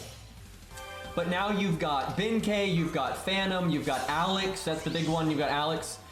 You're normally going to use one of those when they're counterclassing or whatever instead. So you almost never need Medea anymore. And also the caster DPS options have gotten better, right? Like Babbage is a lot better now, even in single target because of his crit and everything. Same for caster Ku. So nobody uses Medea for damage anymore, right? Like no way, like not even close. So she's really fallen off the map in my opinion. And you don't have to take my word for it. If you look at the other low star players, I mean, they just don't use her anymore. Like she used to get used from time to time, but she's like gone. Did I just fail a 90% crit? Great, that's fantastic. We're probably gonna lose this stage, which is kind of sad, but I kind of figured we would. Kojiro kind of has a hard time with this kind of thing. Not the strongest solo unit when not counterclass. We just got insta-death. We had like full health still. Okay, thanks, Ari. I blame you for that. Don't pog that. Don't pog that. Okay. This is also a terrible stage for testing different units at neutral against each other because insta-death, right? If one unit gets insta-deathed and the other one doesn't, it's so unfair in terms of like a raw value check. So this is another stage that's bad for that. Let's, fuck it. Let's use Cleopatra. She's AoE when we should be single target. We're neutral and everything, but Cleo's a fun one. Actually, let's see. Whose Cleo is better here? So mine is also 10-10-10 now. And is in P2. I would say it's still Zerp's because he has command codes and the 16k versus 14k makes up for a chunk of the NP1 to NP2, and then every normal card is better. So Zerp's is definitely better. Oh god, I didn't change my command code. I mean my mystic code. And yeah, the heal command code is insanely good on her. It's so good. We might be able to win this if we don't get insta-death. Okay, not exactly the opening hand I was looking for. She probably wants Atlas, because her skills are so impactful, so that's unfortunate. I cannot wait until they add the buff success chance command code. It's just so, it is so nice on so many units. Like, let's see, Caesar, not as much Hans, funnily enough, but it's still okay on Hans. You mostly use it on the DPS though that's working with Hans. But big time Caesar, Tesla, anyone with Imperial privilege, so Cleo, excuse me, what's the, Nero, right, all of those it's good on. Not as good on Ozzy, just because he can do it anyway, right, with the way his third skill is. Yeah, Wu, I hate to bring Wu up, but yeah, it's good on Wu. And it makes a lot of units that are really good, but a bit random. It just makes them so much more consistent. It's so nice. Like, I'm such a fan of it. I'm honestly surprised that they even made that command code, to be honest, but I'm really glad that they did it. Yeah, Ilya. She's really good regardless, though. She's one of those units that even if she doesn't get it, she's happy. But it makes her even better, though, so...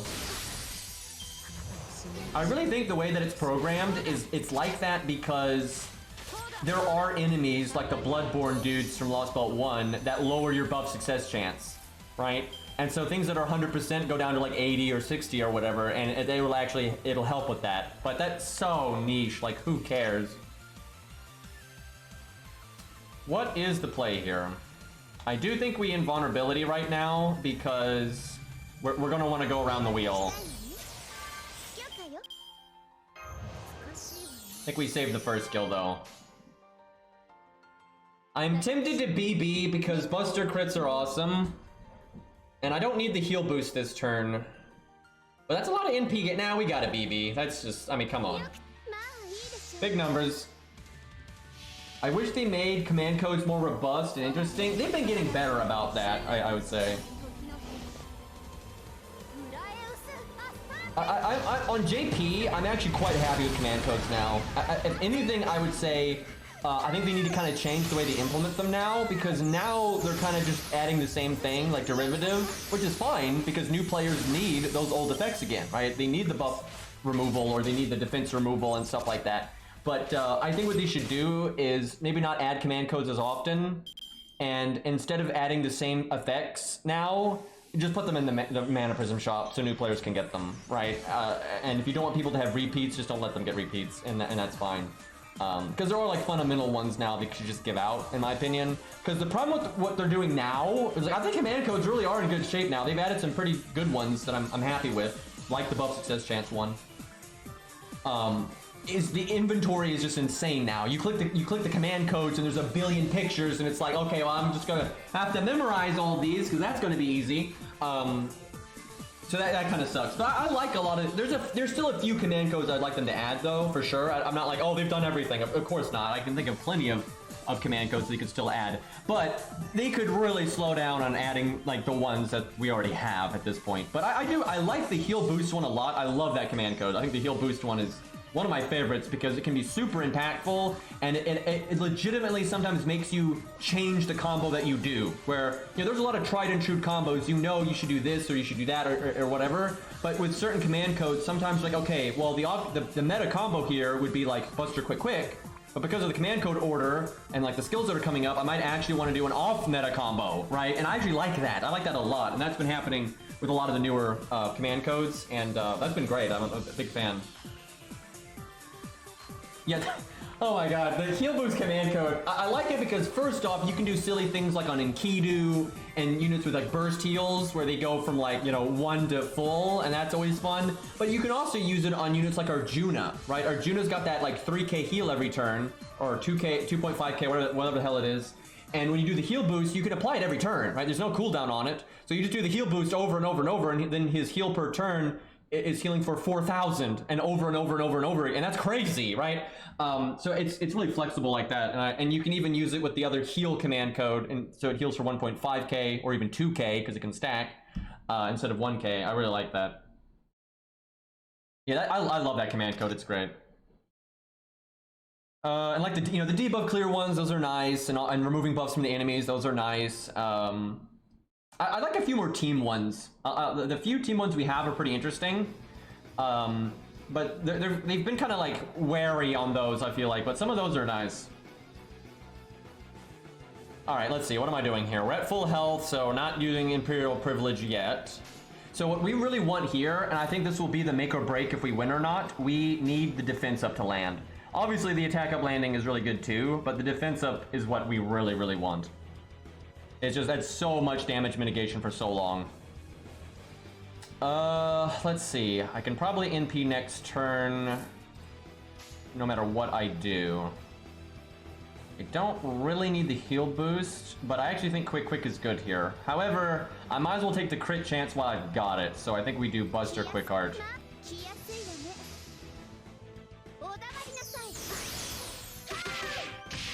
So if I ever got, so a lot of units that I don't like golds, I will keep unless I need the rare prisms.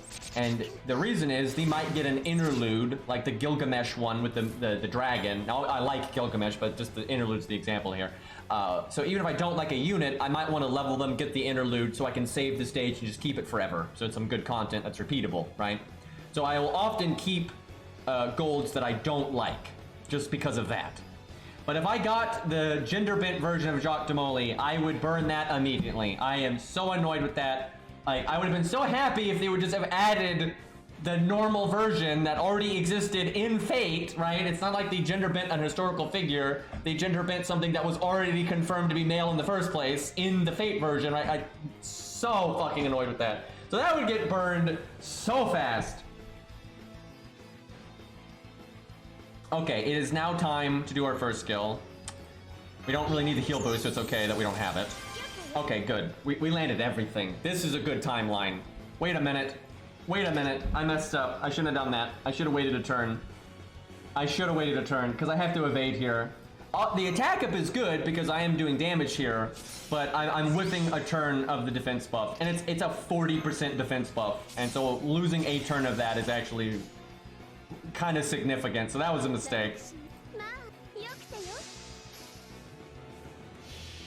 I don't buy for a second. I do not buy for a second that they designed the female one first. I don't think so at all. There's nothing that leads me to believe that. Because first off, it takes a while to design those characters in arcade and in regular FGO. And the male one preceded the female one by so much, there is no way. There's just that. I know enough about the industry and how that stuff works. I don't think that's really even possible. And also, it's not like she's being added in like a really major super story heavy event. So I think they started designing her after arcade. And we got insta-death? Are you forking kidding me right now? I'm trying to talk about like how much in advance you have to design these things and like timings. And you're over here just killing me, game. Okay, we totally were going to win that. We were in great shape. We were at full health. We had hard survival. Our invulnerability was coming back. Like, are you kidding me right now? She doesn't even have that high of death chance, and then you have your death resistance, and... God damn it, game. Don't make me bring someone with guts.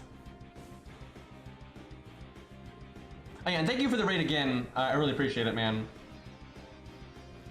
And like when you look at her design, it is just so blatantly an altered design of his design. There is no world where they made that first. Like, there is no way. That's like saying they designed Leonardo da Vinci, the lolly version. You know, I mean, that one's a little different though, I guess just because she is main story. But even that, you know, I think they were happy to just put that in arcade first and then add it later in the game. So I think it was designed for both in that case. But Jacques de Molay is not in the main story in FGO, so there's no way. And I literally see no evidence to suggest that. Because again, she's a pretty throwaway character ultimately. It's not like she's some major, you know, riveting character that they're gonna like have designed way in advance. And there was just way too much time between arcade and when she came out in regular FGO. Like if they came out bam bam, then they might have designed them at the same time or one before the other, but with how much time passed, there's no way.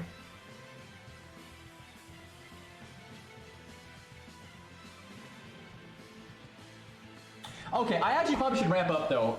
I kind of forgot, I got kind of wrapped up in things. It sucks, I'm having a lot of fun right now and I'd love to keep streaming, but it's getting quite late.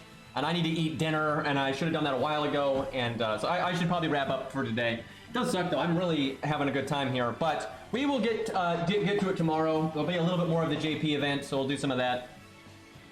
Let's see, I guess Cairo's not streaming because he raided me, so that wouldn't make any sense. Who do we raid here? Oh boy, not a lot of people playing FGO at the minute.